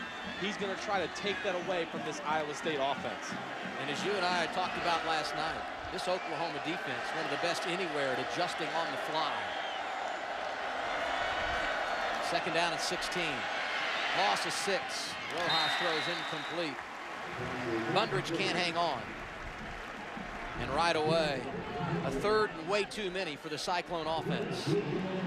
It's unbelievable how quickly a game can change in football. Iowa State dominates the first half for the most part. And here we are, the last 2 minutes of this game. It's been a 14-point swing in Oklahoma's favor. Rojas to put it up. Pressure coming his way. He throws right, incomplete. Hayes, the safety, over on coverage, and he did a great job at taking out the top receiver, Quentin Bundridge, for Iowa State. A 3-and-out for the Cyclones. I like Quentin Hayes, number 10, safety for Oklahoma. He's fun to watch when you watch the defense. He's very versatile, can cover receivers, tight ends, has the length to cover the tight ends because he's 6 foot, has good speed, and is a good tackler. Vanderkamp going to punt this one just outside his own 10. Jalen Saunders bobbles this one and falls on it. Last time he took one 91 yards. Head coach Bob Stoops celebrating. Here he had him concerned, but the Sooners have the ball when we come back. Just underway in the second half, and Oklahoma wasting no time taking control of this game. They lead it 17-10 over Iowa State. Your head coach Paul Rhodes, you got to be concerned because you come out of the gates, you enjoy an early advantage, and since that first quarter, the Sooners have really turned it up. Yeah, they have. It's really ever since the Blake Bell injury, really, that they put a nice drive together there when Trevor Knight came in, moved the ball down the field, got a field goal, and now this Oklahoma offense looks like they have settled in, and they're a force to be reckoned with here for the rest of the game.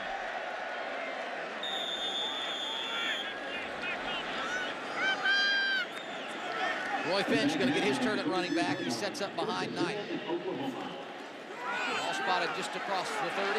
Finch spinning away from a tackle. There's a flag on the play as Roy takes it out to midfield, but this one likely coming back.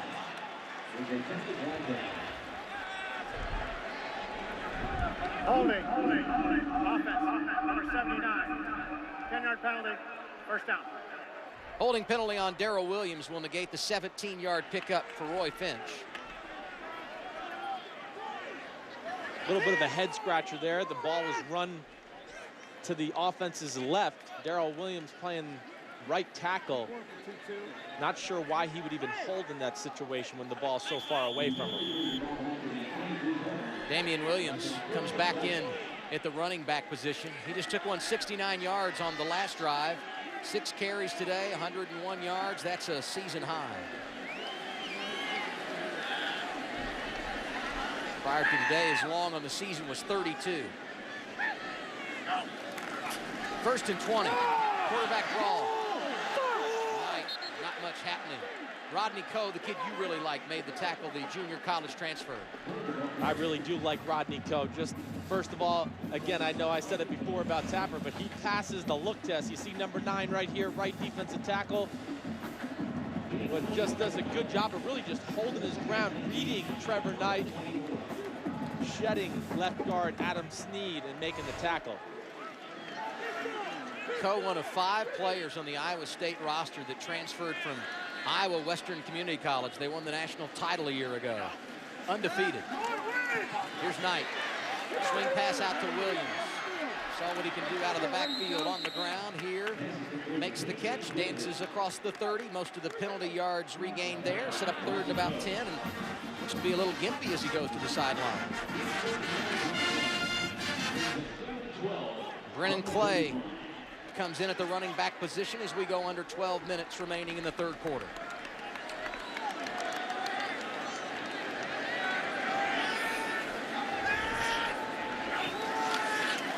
Knight going to throw it on 3rd and 11. Looking right, receiver slipped, and it's incomplete. Jazz Reynolds, the man in the vicinity to catch it for Oklahoma. The Sooners going to have to punt it away, and you know that the big stumbling point for the Oklahoma offense today, Chris, has been penalties. I mean, when they don't pick up penalties and put themselves behind the chains, they really have done a nice job of moving the football. Penalties have killed them, especially when you get a great first down run like they did away from the penalty call. Penalty again. They hit Jed Barnett. Fair catch called for down at the 20 by Coleman. Now we get the announcement from Dan Romeo. Foul. Roughing the kicker. Defense. 15-yard penalty. Automatic first down. You know, it's been a season of disappointment for Iowa State. And a play like that, just another example of a club that's 1-8 on the year.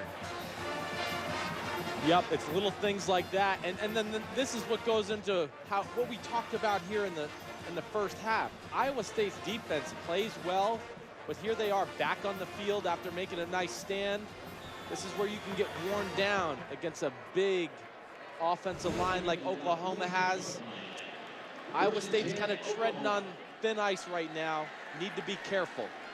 Wes Boyer got the penalty for roughing the kicker. Oklahoma ball at the 46-yard line. Knight to Finch. He got a couple. Finch, the ball carrier. One thing I'll say about this Oklahoma offensive line, they've done a very good job of getting to the second level. We haven't called number 52 Jeremiah George's name a whole lot today because they've made a point of emphasis all week in practice, get a body up on him, and they've done a good job of that today. Haven't seen him around the ball as much as I have, at least watching them the last few weeks. George, the top tackler in the Big 12. Swing pass here to Finch.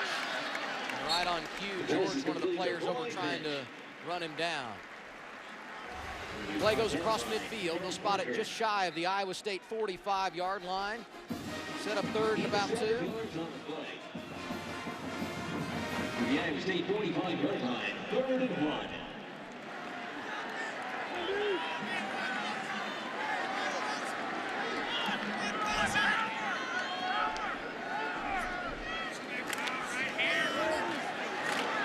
Knight keeps it.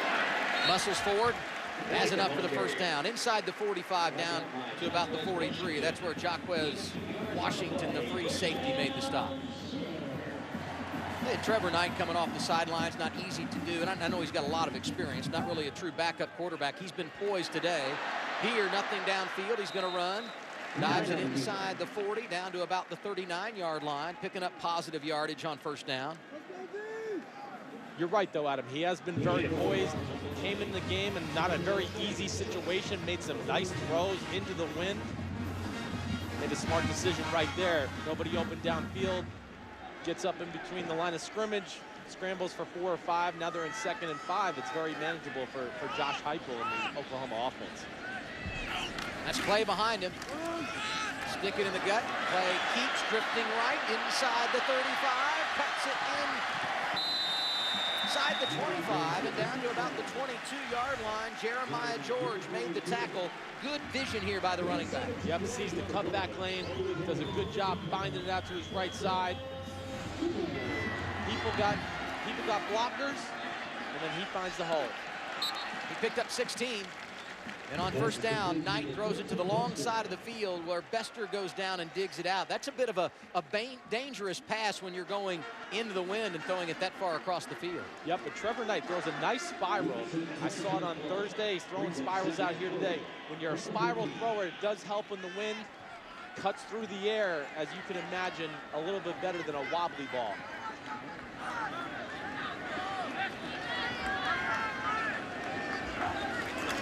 Second down and 4. Clay gets the call. Goes to the 15. Picked up 1.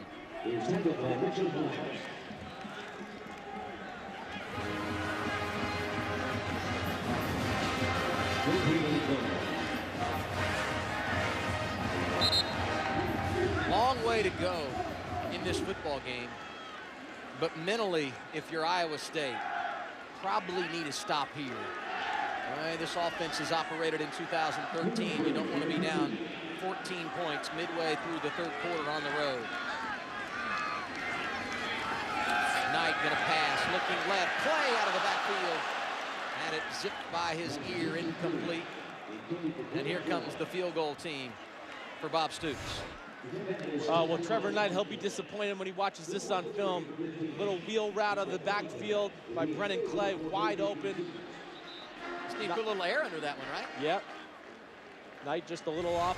And that goes back to kind of what you said. Maybe you overcompensate for the wind in a situation like that if you're a quarterback.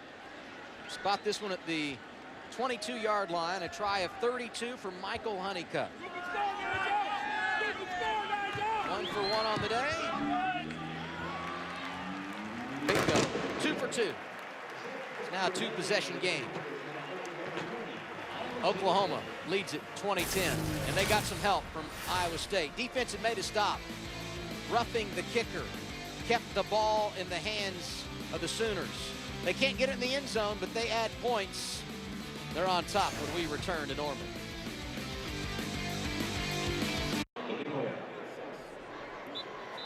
Oklahoma put some offense together here in the 3rd quarter. 123 yards compared to Iowa State's -6. That's why Bob Stoops and company are on top 20-10. This week we asked our Facebook fans who deserves to be number 3 In the BCS, Baylor, Ohio State, Stanford. Overwhelmingly, people saying Baylor of the Big 12, 45%. Chris, what say you? I say Ohio State. Haven't lost a game in 2 years. Urban Meyer coached football team. I just think they're a really well-rounded team, offensively, defensively.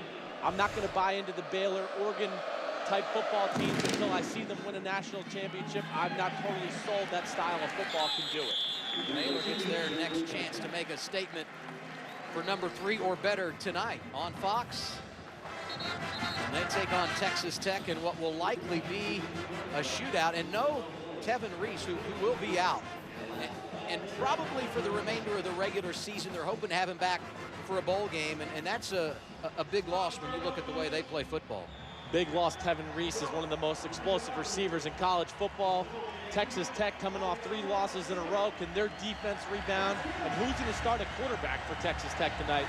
Those are all things I'm kind of pumped as just a college football fan to watch when I'm sitting on the couch next to you tonight watching football. Iowa State on the road, trailing 2010, and here comes 82,000. Rojas in trouble, running to the near sideline, goes out of bounds, lost a couple. Dominique Alexander, the impressive freshman, over there to help make the play. Can't say enough about our crew. Hanging in there quite nicely. Like a quarterback in the pocket, still got the shot and took the hit. I like it. That's why our Phil Malika gave up camera operating for directing. He couldn't handle the physical play. Bundridge with a catch on the near sideline. Got enough for the first down. Takes it out close to the 40. Good pitch and catch after the loss on first down. Yeah, good easy completion for Rojas. And Bundridge, a big target. 6'2", 189, certainly capable of breaking some tackles from any corner in college football. Pick up a 16 yards there. Iowa State not going away. Rojas with a little pressure. And this time he will go down. Frank Shannon bringing the pressure that time. Oklahoma brings the blitz, brings Shannon up the middle. They got man-to-man coverage in the back end. Shannon just does a good job. Wimberly goes low, doesn't make a good block. That gives Shannon the chance to get the sack. But if you're quarterback Brand Rojas there too, you got to find a way to just get the ball out of your hand, make a safe throw to one of the one-on-one matchups down the field. Second straight first down. They've had negative yardage. Rojas to Bundridge. Tried to wrestle away from Zach Sanchez, but could not do so. They'll spot the ball at the 43 after a pickup of 9. A lot of good corners into this game today. And Zach Sanchez, 15 for Oklahoma. He is one of them, a redshirt freshman who's played really well all year long for the Oklahoma defense. It's a big drive for Iowa State because they've got the wind with them. Maybe only one more possession in that situation here in the third quarter. Third down, Rojas over the middle. Too tall and incomplete. Trying to find the tight end, E.J. Bibbs. And the Cyclones going to have to punt. Quentin Hayes, the safety in coverage. And Rojas took a big hit as he got rid of it. Oklahoma, they forced the hand of Iowa State, bring an all-out blitz. It's cover 0. There's no safety in the middle of the field. It's just one-on-one matchups all across the board. Oklahoma gets there, makes the quarterback get the ball out of his hand a little before he wanted to, and makes an inaccurate throw to E.J. Bibbs, who wouldn't have gotten the first down either way. Saunders lets this one go into the end zone. Sooners have got it back at their own 20-yard line. The pressure put on by Chuka Indulaway. And that forces an errant pass on third down. Oklahoma ball when we come back to Norman. Closing on the end of the third quarter here in Norman, Oklahoma. 5:51 to play. 2010, the homestanding Sooners leading it.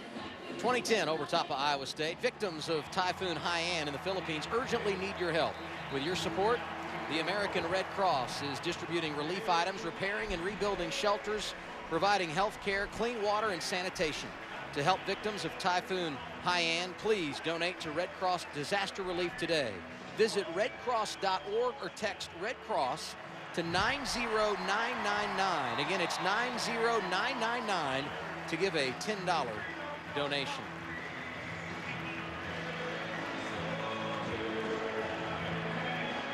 So our cameraman, Dave, who was running the handheld over on the sideline, Dave Huffman giving the OU sign as they cart him off. He was injured on the play. Dave, taking one for the team, man. We wish you the best, and we thank you for your effort here today.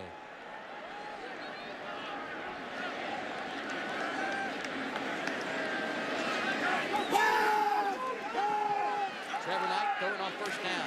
That's Saunders. Behind him and low, incomplete.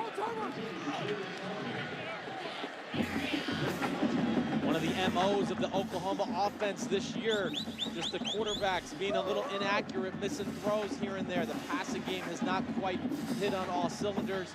There's another example, a wide open Jalen Saunders. Knight throws the ball a little low, and it's an incomplete pass. Second down and 10. Finch this time on the carry, got a big hole. Dances through across the 25-yard line. That's where Jeremiah George slams him down. Top tackler in the Big 12. Well, Oklahoma is starting to have their way in the run game. Almost at 180 yards rushing for the day. Usually when they start to get to that point, that number, they're a pretty hard team to beat. Power formation here. That's Aaron Witkowski, the lead blocker for Damian Williams, who gets the first down on 3rd and 1 across the 30. That offensive line starting to impose their will a little bit, and I'd be surprised if you're Oklahoma if you put it up a whole lot more here in the 3rd quarter, just because, one, you want to work some clock, and two, you're working into the teeth of that win. No need to give Iowa State any opportunities here. You're totally right with that assessment, Adam, and the running game's just been phenomenal the last few drives. Brennan Clay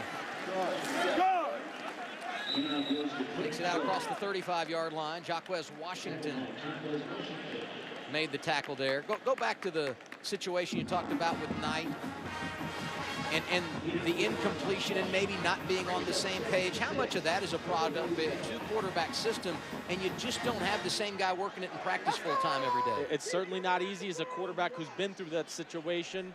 You just don't get all the reps, don't get that timing and rhythm with your receivers.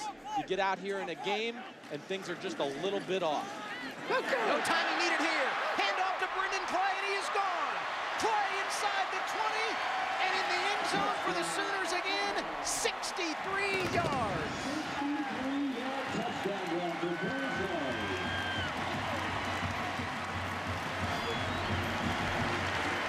Second touchdown run of the day, north of 60.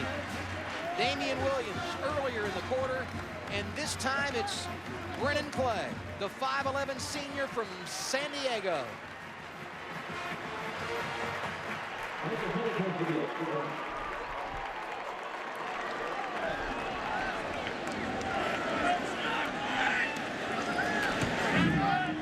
Extra point is good by Honeycutt. 27-10. Oklahoma starting to pull away.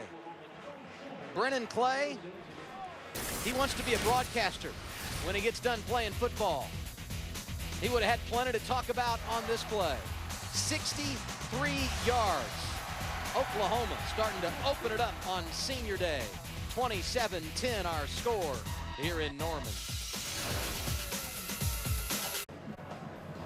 27-10 Oklahoma. Second time we've seen this big run here in the second half by the Oklahoma offense. Here's the A-gap. Here's your two guys, Jaquez Washington, Jevon Miller.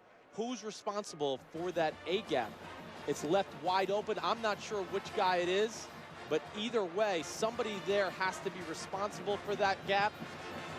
Brennan Clay reaps the benefit of the long run. Same exact run play we saw earlier in the half to start the 3rd quarter out of Damian Williams. Obviously, a running concept that this Oklahoma offense and offensive coordinator Josh Heupel like. And there's poor Wally Burnham, whose defense played so well in the first half. And really just right now, kind of getting outmanned. Just don't have the horses up front to compete with the big Oklahoma offensive line. Short kick because of the wind. Albert Gary, first return of the day, smashed as he goes across the 20. Now let's get a game break. Sponsored by Lowe's, never stop improving. Here's Patrick. And let's go to Madison, where number 22 Wisconsin is hosting Indiana. Heavy ground attack for the Badgers. This is all everything wide receiver Jared Abradaris. His second rushing touchdown. Nice block from running back James White. Adam and Chris well over 400 yards on the ground for the Badgers. They lead 37-3 in the fourth. Back to you. We're not at 400, Patrick, but Oklahoma's starting to put up some big numbers on the ground as well. 247 for the Sooners. Albert Gary returned the kick. He's still down on the field, out across the 20-yard line.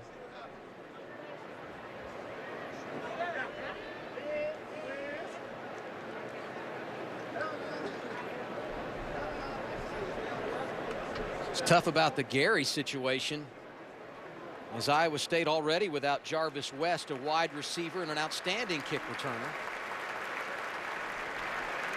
Gary up and going to the sidelines. The last thing the Cyclones need is another injured player. A long list of them, unfortunately, in 2013.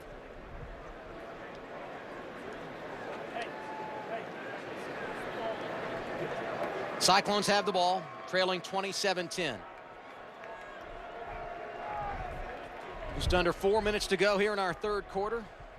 If you're just joining us on this Saturday afternoon, welcome to Norman, Oklahoma with Chris Sims. I'm Adam Alexander. Iowa State jumped on top in this game 7-0. 10-10 at halftime. All Sooners in the third quarter. Kimberly can't get back to the line of scrimmage. Ran it right, and Charles Tapper among the players there to get the stop. He's a difference maker. He really is. Very versatile. Can play defensive tackle if they need him in passing situations, but just an absolute beast outside on the edge. If you saw him in person, you'd understand why he's so good right off the bat. He's got muscles everywhere on his body. Second down and 11. Rojas going to put it up over the middle. Bibbs, the tight end, made a move toward the sideline, and the Oklahoma defense able to collapse, stopped him short of the yard to gain. They'll spot it at the 31. Third down and a yard and a half. Iowa State's going to have to start throwing the ball a little bit more, not only because of the score, but Oklahoma obviously has changed their defensive game plan at halftime. They are pressuring more, trying to stop the run game from Iowa State. First down. Wimberly powers through. You know what I like about Wimberly? He's quick. 5'9", 173. He's also got some power. You can use him on third and short. He really does. He runs with great power. He's got a good set of legs on him, but just explodes through the hole. He's had some nice runs today. They might have to start using him a little bit in the passing game as well here. Can you believe last year at the junior college level, he was in the backfield with Jake Waters, the offensive player of the year in the junior college ranks, who's now splitting time with Daniel Sands at Kansas State. Rojas too tall here. Couldn't find Wimberly in the flat. Eric Stryker over in the coverage. Hey, Stryker is a kid that is so versatile. Only a sophomore. We've seen him bringing pressure today. There he is out in coverage. A lot of options, a lot of versatility from Mike Stoops in this defense. Yeah, the Oklahoma defense, the future is really bright. Just a lot of young people all across the board, especially in the front seven. Got some really good talent looking for the next 2 or 3 years. Stryker bringing pressure. They go the opposite way and dump it to Wimberly. He makes the catch, but lost a yard. The pursuit by the Sooner defense has been really good here in this second half. Chuka Ndulue running down the back on the little dump-off pass. Third down and 11. Here comes pressure again, and Rojas gonna be sacked. Back inside the 30-yard line, Charles Tapper there to get him. Leads the team with 7 tackles for loss. Came in with 4.5 sacks. Well, we said it a minute ago. It's just one of the things that the Stoops brothers, defensive coordinator Mike Stoops, that's what he's done here in the second half. He's bringing pressure, putting the quarterback under pressure in the pass game, and making the run game insignificant to this point. 4th sack of the day. Iowa State has to punt. And it's a good one with a win. That's your back. Saunders. Run out of bounds around the 15-yard line. They'll spot it at the 16. And as Oklahoma trots on the field, Chris, your Heisman watch. There you see my 3, 1, 2, and 3 from left to right. Johnny Manziel, in my opinion, still the best player in college football. Jameis Winston in second, done so many great things as a redshirt freshman. And then Bryce Petty, he's in third with me right now, but he's on the edge. I'm going to throw a name out there that might surprise some people, but Braxton Miller, Ohio State. For my money, he's still one of the best players in college football. The award is about being the best player in college football, not the best statistical player, and that's what I try to judge it off of. Number 3 on your list, Bryce Petty. On Fox tonight, 7 p.m. Eastern time. Baylor taking on Texas Tech. Bears trying to stay undefeated. Knight keeps on 1st and 10. He's got first down yardage. Takes it all the way out to the 41-yard line. Deion Broomfield made the tackle after a gain of 25. Well, here's the read option. Defensive end, Willie Scott, crashes down on the run. Trevor Knight makes the right read, keeps the ball, and there you get a chance to see his speed and what he brings as a running quarterback. Rushing total on the day for Oklahoma up to 272.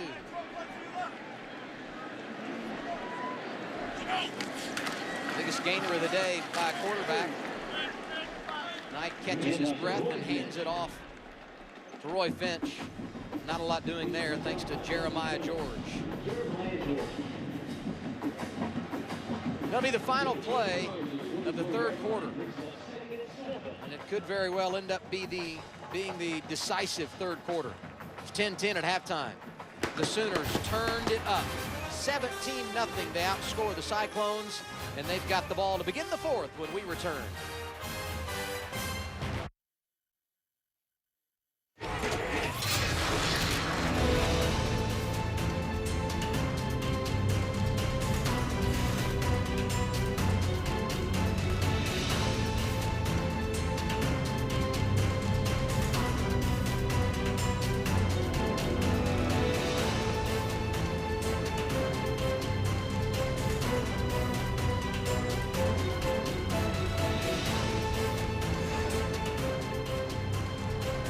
Oklahoma on top of Iowa State 27-10 as we begin the 4th quarter. Blake Bell knocked out. The Sooners have turned in some big plays. 2 on the ground here in the 3rd quarter. A 91-yard punt return late in the opening half. And they now lead it 27-10. And they've got the ball.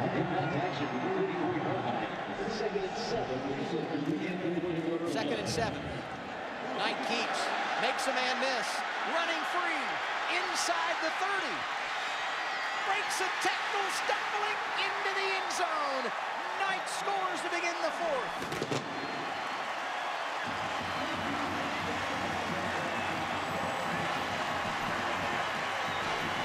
"56 yards on the carry for Trevor Knight.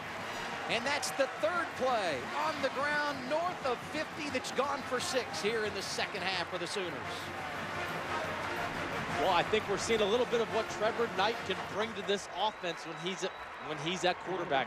Just makes them that much more of a dangerous running team because of his ability, like you saw right there.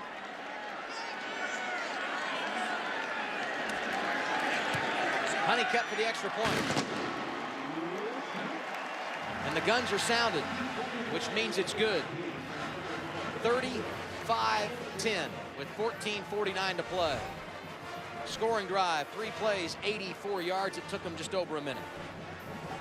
The read option, Trevor Knight does a good job, keeps the ball and makes a move on defensive end 48 Corey Morrissey, and then does a good job down the field breaking the tackle of corner 34 Nigel Tribune.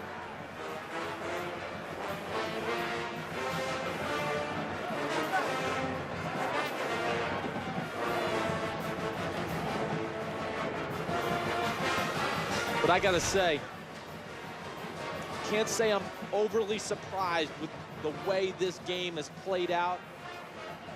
I know our whole crew, Adam and I, talked about it all week. We thought maybe Iowa State would hang in there early, but just the overall physicality of Oklahoma up front, offensively and defensively, really thought that would prevail as the game went on. And of course, the big punt return by Jalen Saunders, I just think woke this Oklahoma team up and has really given them the energy to kind of pile on the yards and pile on the points ever since. Oklahoma, 331 yards rushing today. 265 of those coming here in the second half. Hodgson, with the wind at his back, takes over the kickoff duties. Second touchback of the day. Well, I don't know what Bob Stoops said to his team at halftime. He's about to get his 157th win as head coach of the Sooners, so he understands the halftime speech, but whatever message he delivered, it's obviously worked, and all great teams understand what to do in these situations. Yeah, well, they're just a no-nonsense coaching staff. They say it how it is. They're in your face. They want to play tough, physical style football. That's what's made them great.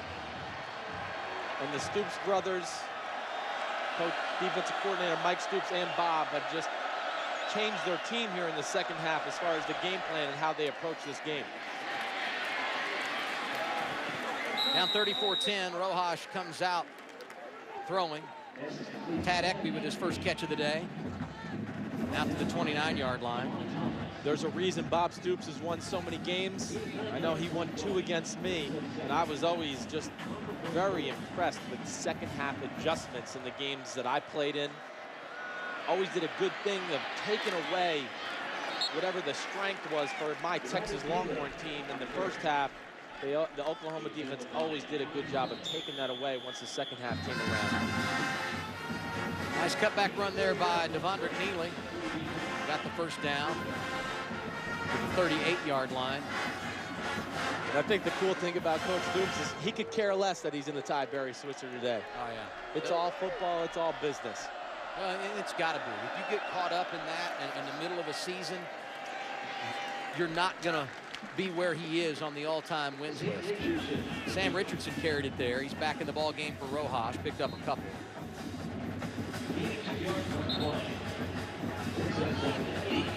Now here's Rojas on 2nd and 8.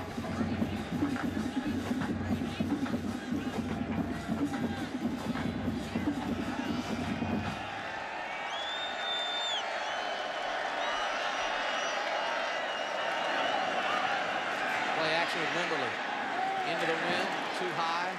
Bundridge couldn't bring it down. Zach Sanchez, the redshirt freshman, over there covering him. Tell you what, Sanchez has been the guy everyone's tried to pick on because he's the freshman corner, typically playing opposite the senior Aaron Colvin, who didn't go today.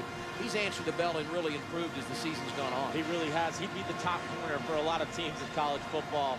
I think you're seeing the confidence that these coaches have in the secondary of Oklahoma with all the pressure and blitz they've brought here in the second half. Leaving their secondary one-on-one with the Iowa State receivers, they obviously feel comfortable with that matchup. Here comes the blitz, and he's going down. 5th sack of the day by that Sooner defense. Eric Stryker, the first one there. An all-out blitz by the Oklahoma defense. Again, no safety in the middle of the field. They just bring everybody. Oklahoma's just done a great job of really just setting the tempo and kind of forcing the hand of Iowa State. Oklahoma, they do a good job of, they want to dictate their defense how the game is played, and they've certainly done that here in the second half. Speaks volumes to how smart the kids are, too, when you can continue to change things. And it's not going to be a good punt. And Oklahoma touched it, and I think they got on it down around the 40-yard line of Iowa State. That'll drive a coach crazy.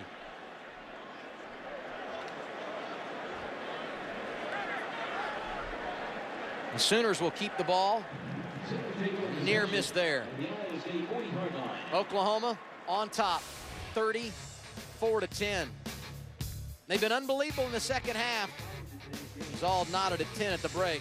The Sooners in charge with 12:26 to play.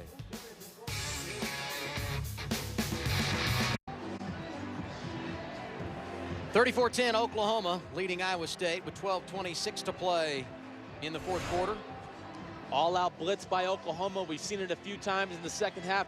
They're going to bring everybody pretty much right there, and then they just play 3-on-3 football with the wide receivers. More people than the Iowa State offense can block, and the pressure gets there almost instantly on Grant Rojas. But something we've seen here a few times in the second half by the Oklahoma defense. And that's what you can do when you have a good secondary and good corners. You can trust them to play man-to-man. Well, we just had the most physical tackle of the day. No ill will to guys like Stryker and George, who have been playing on the field. But we had one of the fans who got loose, perhaps too much time at the tailgate today, and he was dancing down inside the 5-yard line, and one of the men in uniform went over and made sure he will not do that again, and they will escort him out of here. Yeah, one of the Oklahoma State troopers who looks like he could play linebacker. Yes, this afternoon. Blindsided him. Oh, boy. And it brings a smile from Bob Stoops. That's great. and Rhodes, who hadn't had much to smile about today, he might start recruiting that state trooper and help out on defense with all the injuries they've suffered throughout the year. Good field position for the Sooners. Rojas going to put it up. Going toward the end zone. Got a man and overshot him. Wynn carried the ball into the end zone, and Saunders couldn't run underneath of it. He had gotten behind the freshman Nigel Tribune. Nice little play action. Got Jalen Saunders outside against cornerback Nigel Tribune. A post route over the top, just slightly overthrown. I like the play call regardless, though. You don't know what the status is for Blake Bell. You still got to throw the ball and get Trevor Knight some reps in the pass game. This team's starting to build on what's a very difficult stretch run on the schedule. Talking about Oklahoma. Let's go, Roy, let's go! Kench gets it on first down. Takes it close to the 30 as we get a game break to Los Angeles and Patrick O'Neill. And number 17, Central Florida, leaders of the American Conference in line for a BCS game in trouble at Temple. The Owls take the lead. P.J. Walker to Robbie Anderson for the touchdown. The Owls 1-8, 0-5 in the conference, a 28-22 lead in the third. Adam, back to you. Patrick, that would be a shocker. Scary time early here. Iowa State led 7-0, but the Sooners taking care of business in the second half. Outscoring the Cyclones 24-0 after the break. And another first down pushes the line of scrimmage inside the 30-yard line for the Sooners.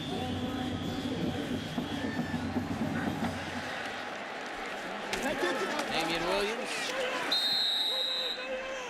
carrying left. Corey Morrissey brought him down.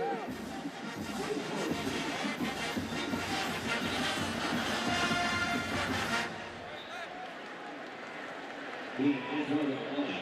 It's a 2nd and 9 from the 27.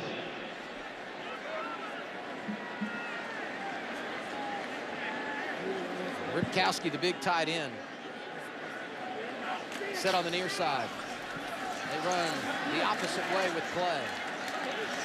He churns inside the 25 to the 24. And the one thing we haven't mentioned today as you watch this Oklahoma offense really get it going is the fact that they were without Trey Millard, the do-it-all guy, fullback, H-back tight end, that gives them a lot of options. And he got hurt earlier this season, having been without him the last couple of games, and that takes away some of their options. Took away a big part of their offense. Does such a good job blocking, running the ball in short yardage situations, and most of all, so good out of the backfield, catching the ball in the flat, making people miss or breaking tackles.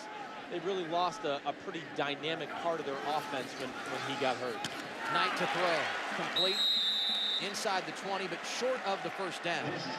LeColton Bester made the grab. Jansen Watson on the coverage. They'll spot it at the 19. I don't even think it's a full yard short. Offense stays on the field. Oklahoma picked up a 4th down earlier in the game. Kept the drive alive back in the first half. I think it's a no-brainer to go for it here, especially the way the Oklahoma offensive line has controlled the line of scrimmage in the second half.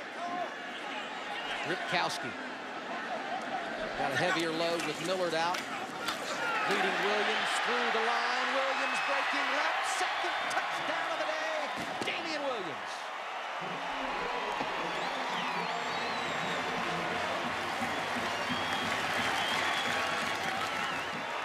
Needed one on 4th down. He got 19. And for the second time today, the senior out of San Diego has something to celebrate. Just the off-tackle guard pull play. And Damian Williams has a huge hole to run through. I'm glad to see him in the game on some short yardage situations. I thought that was something maybe that the Oklahoma staff didn't do maybe last week against Baylor in some of their 1st and goal situations. Didn't let him run the ball. I think he is very good and should be the go-to guy in the short yardage situations because of his size and strength. Williams, 10 carries, 128 yards, 19 coming right there, 41-10 Oklahoma. There's about to be some company at the top. Barry Switzer, who led the Oklahoma Sooners from 73 to 88. All-time winningest coach with 157 victories. Bob Stoops about to tie him today, getting his 157th win. You think about all he accomplished, 3 national championships, 74, 75, then 10 years later, the 3rd coming in 1985. Went into the College Football Hall of Fame in 2001. Great to see Switzer back in Norman today. Certainly a big part of college football history. One of the great coaches in college football history, one of the great personalities. I've had an opportunity to talk to him and meet him a few times. He couldn't be a funnier guy. You and I've heard some stories the last couple of days about his legend that still lives on here in Sooner country. You talk to him for a few minutes, he will make you laugh a whole lot. Hodgson with a line drive kick that will go through the end zone. Iowa State going to start this drive at the 25-yard line. Oklahoma in the second half, Chris, has rushed for 300 yards, 5 second-half possessions, all resulting in scores. 4 of them rushing touchdowns, the other a field goal. And they are feeling really good about themselves. 41-10, 9:32 to play. And this will be the 31st consecutive win for Oklahoma following a loss. That speaks volumes about your staff and your kids. That's why Bob Stoops is who he is. He doesn't let 2 letdowns in a row happen. Great coach. He recruits great players who understand the game. Iowa State has had some good moments on the ground. Runs it here with Wimberly. He got licked pretty good, but comes up with some emotion. Striker living up to his name. Picked up about 8. Spotted around the 33.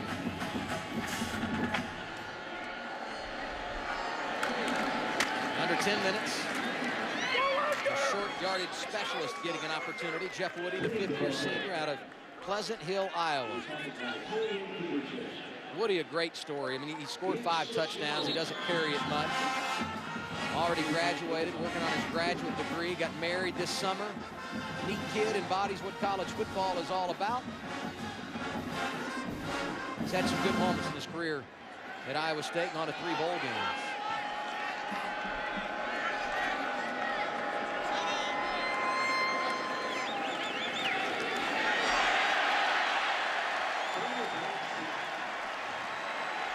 Been a tough day for Rojas. Quincy Russell making it worse. 23, Koss Everett, you'll see him come off the edge. I know we've said it a few times. I don't mean to keep talking about it, but it's just been pressure, pressure, pressure in the second half by the Oklahoma defense. And Rojas has taken a lot of hits. And I really think the big reason they brought the pressure is really just to stop the running game. Second sack of the year for Cos Everett, who plays usually in dime situations, but getting some added opportunities today with the score being what it is. And here Rojas running for his life, escapes the pocket and gets it out across the 35-yard line. You know, when we talked to Mike Stoops yesterday, he couldn't say enough about the young talent. And it's days like today that really give you an opportunity to develop those young kids. They're going to go to a bowl game, so you get that extra month or 6 weeks of practice, whatever it ends up being. I mean, that is big when you're trying to continue building the program. Rojas, great pitch and catch. Bibbs in traffic, pulls it in. Julian Wilson all over it. You made a good point about the young guys they got on the field.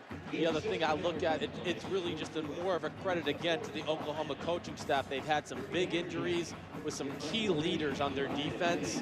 And some of these young guys have just stepped in and they haven't missed a beat.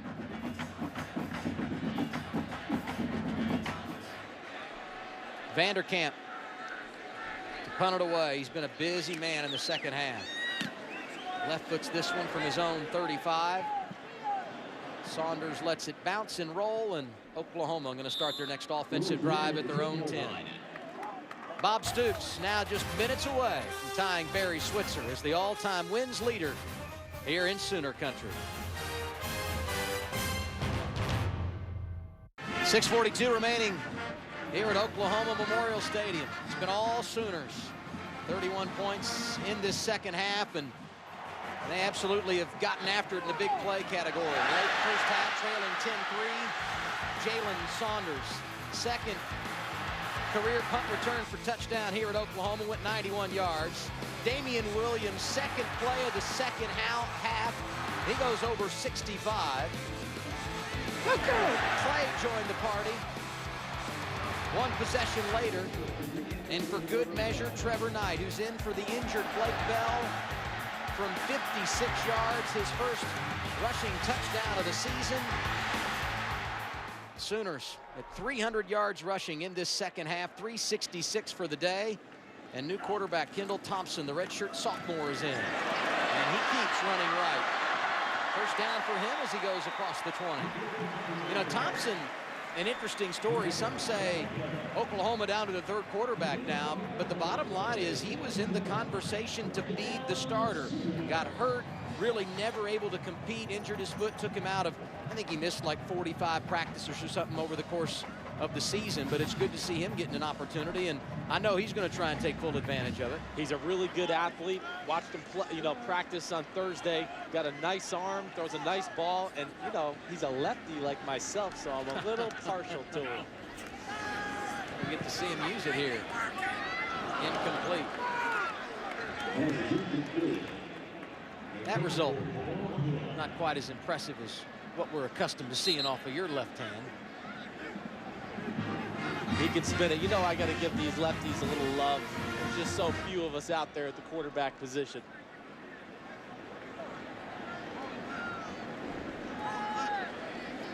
You and I were talking moments ago about how a lot of these young kids on defense getting a chance to play real game minutes could really help them down the road. Kendall Thompson taking that role on the offensive side. Bench carries, got it across the 25. Flag came in late. May have been a face mask there.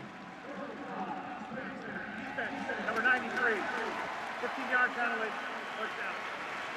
Hey, Dan Romeo's gotten a lot of airtime today. We've had several penalties in this game. You have some sloppy play on both sides really to start the game. But one thing is Oklahoma has certainly limited their mistakes starting around the end of the second quarter, and they've played pretty sound football from that point on.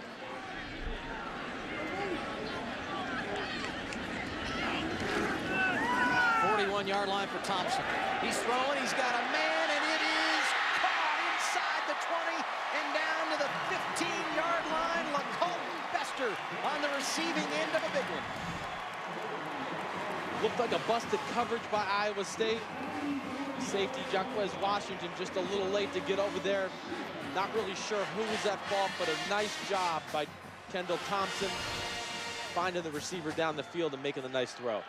And that pitch and catch covering 44 yards. The old southpaw made it look easy there.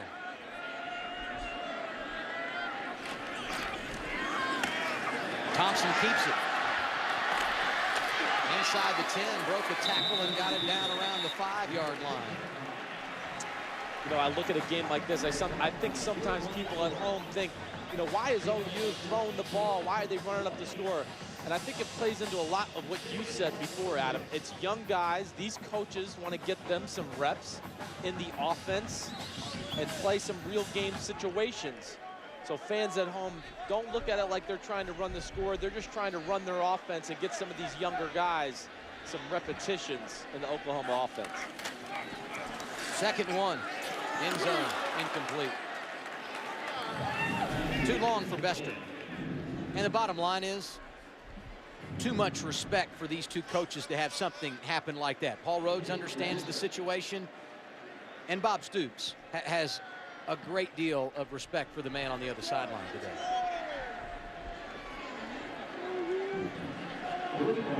Third and 1 after the incompletion.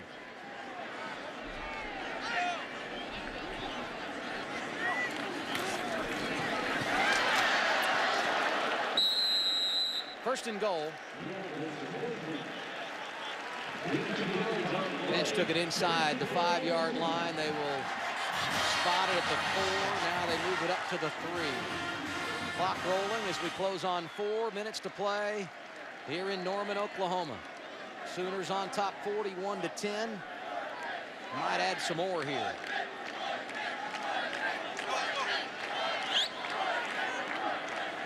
Roy Finch in the backfield. Standing to the left of Thompson. Little fake. Thompson, end zone, touchdown. Ripkowski, the fullback, has the score.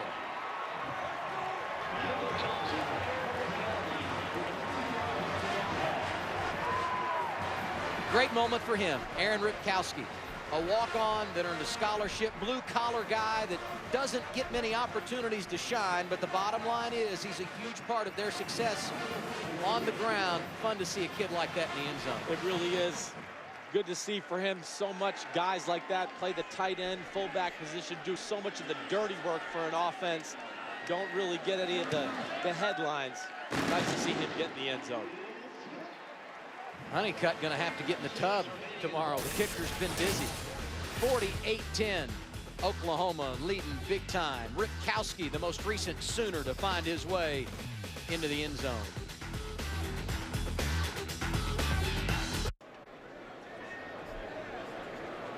Oklahoma on top, 48-10 our score. And now our Right Stuff player of the game, presented by Academy Sports and Outdoors. No big surprise here, Damian Williams. He has been incredible in this second half. Busting loose here, goes down the sideline, keeps it inbounds.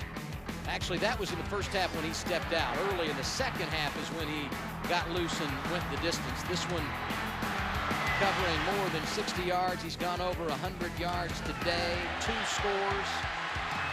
Oklahoma's a team, 394 yards rushing, most ever under Bob Stoops in a game. That's a big statement. That's pretty impressive, but good for Damian Williams. He's had a great day. All the running backs had for Oklahoma. Of course they have if they're up to 400 yards rushing. And man, that haircut, that just gives him the edge in my book. Looking good, looking stylish. How about a senior on senior day? This one soars into the end zone. Look at that haircut. I like that haircut right there. So on the day when Bob Stoops is going to match Barry Switzer as the all-time wins leader, his team putting up a stat that not even any other has in the last 15 years, 394 yards rushing. Over 300 of that coming in the second half.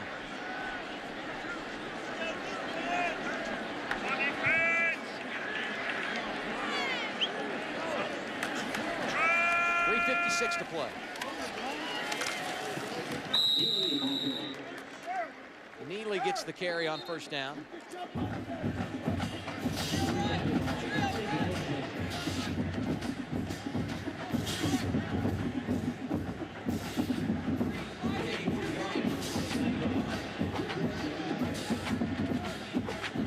Picked up 4 there on first down. 2nd and 6 for Rojas.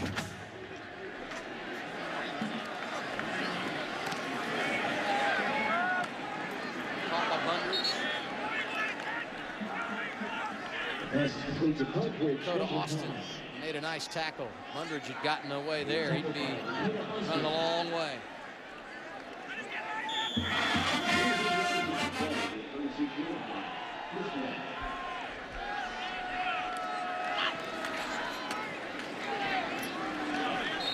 I look at opportunities like this late. Again, like we talked about with Oklahoma's young guys on offense, just another good opportunity to get Grant Rojas some throws here late in the game, get this passing game to continue to develop. They're going to need it. Playing Kansas next week, and then they end with West Virginia. They have the ability to run the ball like we saw in the first half. If they can get this passing game going and make defenses respected, they can do some things on offense. And I'll tell you, Rojas going deep here to Bundridge. This one incomplete. Pass is incomplete. Did a pretty nice job in his first start on the road in the Big 12, especially when you consider the environment here in Norman. You look at what's left for the Sooners. Moved to 8-2 after today's win, 5-2 in conference play, but it's tough. Next week on the road at Kansas State, the Wildcats playing really good football right now. And then wrapping it up with the rivalry game December 7th. After a weekend off, they go to Stillwater to take on the Cowboys. That Kansas State game next week is going to be a physical battle. Kansas State, they run the ball. They play good physical Bill Snyder defense, who Coach Stoops, of course, coached under. Both teams, both coaches believe in that physical style of play. That'll be one of those old school fun games to watch. Well, at this stage of the year, you're thinking about bowl games and bowl resumes. A win for Kansas State over Oklahoma next week go a long way in deciding their postseason fate. Flag on the play, but how about the catch by Bibbs, climbing the ladder, and with one hand, he rips it out of the air. Unbelievable catch.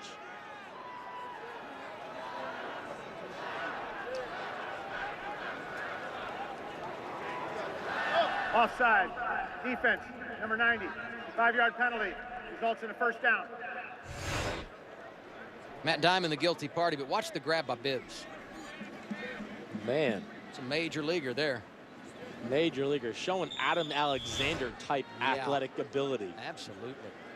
You know, he's got at least 2 catches in every game this year. When you consider how little they throw the ball and how much they like to run it, that's a pretty big stat. Neely gets free here, picks up a first down inside the 25. Under 2 minutes to play. Yeah, going back to Bibbs too. Yeah, he's good in the pass game, but I was just as impressed with his blocking in the run game. You know, Oklahoma recruited him as well, and some of the folks from Iowa State were telling me that his recruitment out of the junior college ranks came down to Iowa State and Oklahoma. Now, I don't want to salt wounds here if you're a Cyclone fan, but can you imagine Bibbs in this offense and what he could add? I mean, he would be an incredible dimension for what they're trying to accomplish. Yeah, you're right about that with their run game, and then just the creative ways they could be able to use him almost like a Trey Millard. Tipped and intercepted. Second pick of the day, Dakota Austin. The freshman from Lancaster, Texas, got the carom. Bob Stoops can signal victory formation and make it official. Win number 157 for the Sooner ball coach.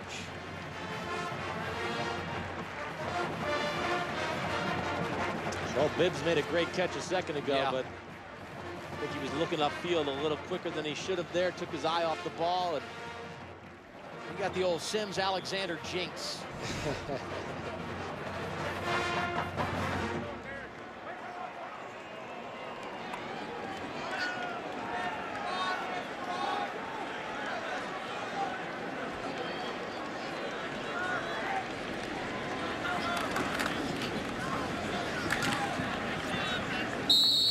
going to have to run a couple of plays here to wrap this one up. For Iowa State, the struggles continue. 1-9 on the year, 0-7 in conference play. Coach Stoops, 8-2, 5-2. Nice bounce back after the issues they had in Waco, Texas 10 days ago. Kendall Thompson in the ball game at quarterback. Alex Ross getting an opportunity in the backfield.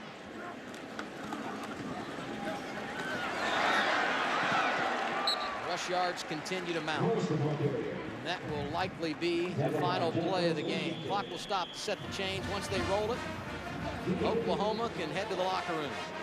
Stoops is perfectly fine with that. His Sooners trailed 7-0 early. 10-3 late in the first half. Huge kickoff return for Jalen Saunders, tied it at 10 at the break. And Oklahoma turned it up in half number 2. 405 rush yards, 48-10. They get the win here today over Paul Rhodes in Iowa State. Now, there are a lot of headlines that you could put in the paper tomorrow in describing this win for the Sooners. Without a doubt, this will be the headline that makes many papers around the country. Win number 157 for Bob Stoops in his storied career here at Oklahoma, tying Barry Switzer for the most all-time. You can't say enough about what he's accomplished in 15 years. Really can't say enough about him. And you know, he's still a young guy. He's got a lot of years of coaching left, but just done such good things with this program. I know I respected him so much as a player when I was at the University of Texas, and you get a chance to meet him and talk to him, he's just that much more impressive. Lost in the hoopla that will be surrounding Coach Bob Stoops when this ball game is over. The fact that Trevor Knight, seen here, came off the sideline in relief of Blake Bell and did an outstanding job. And now we are joined down on the sideline by Oklahoma head football coach Bob Stoops.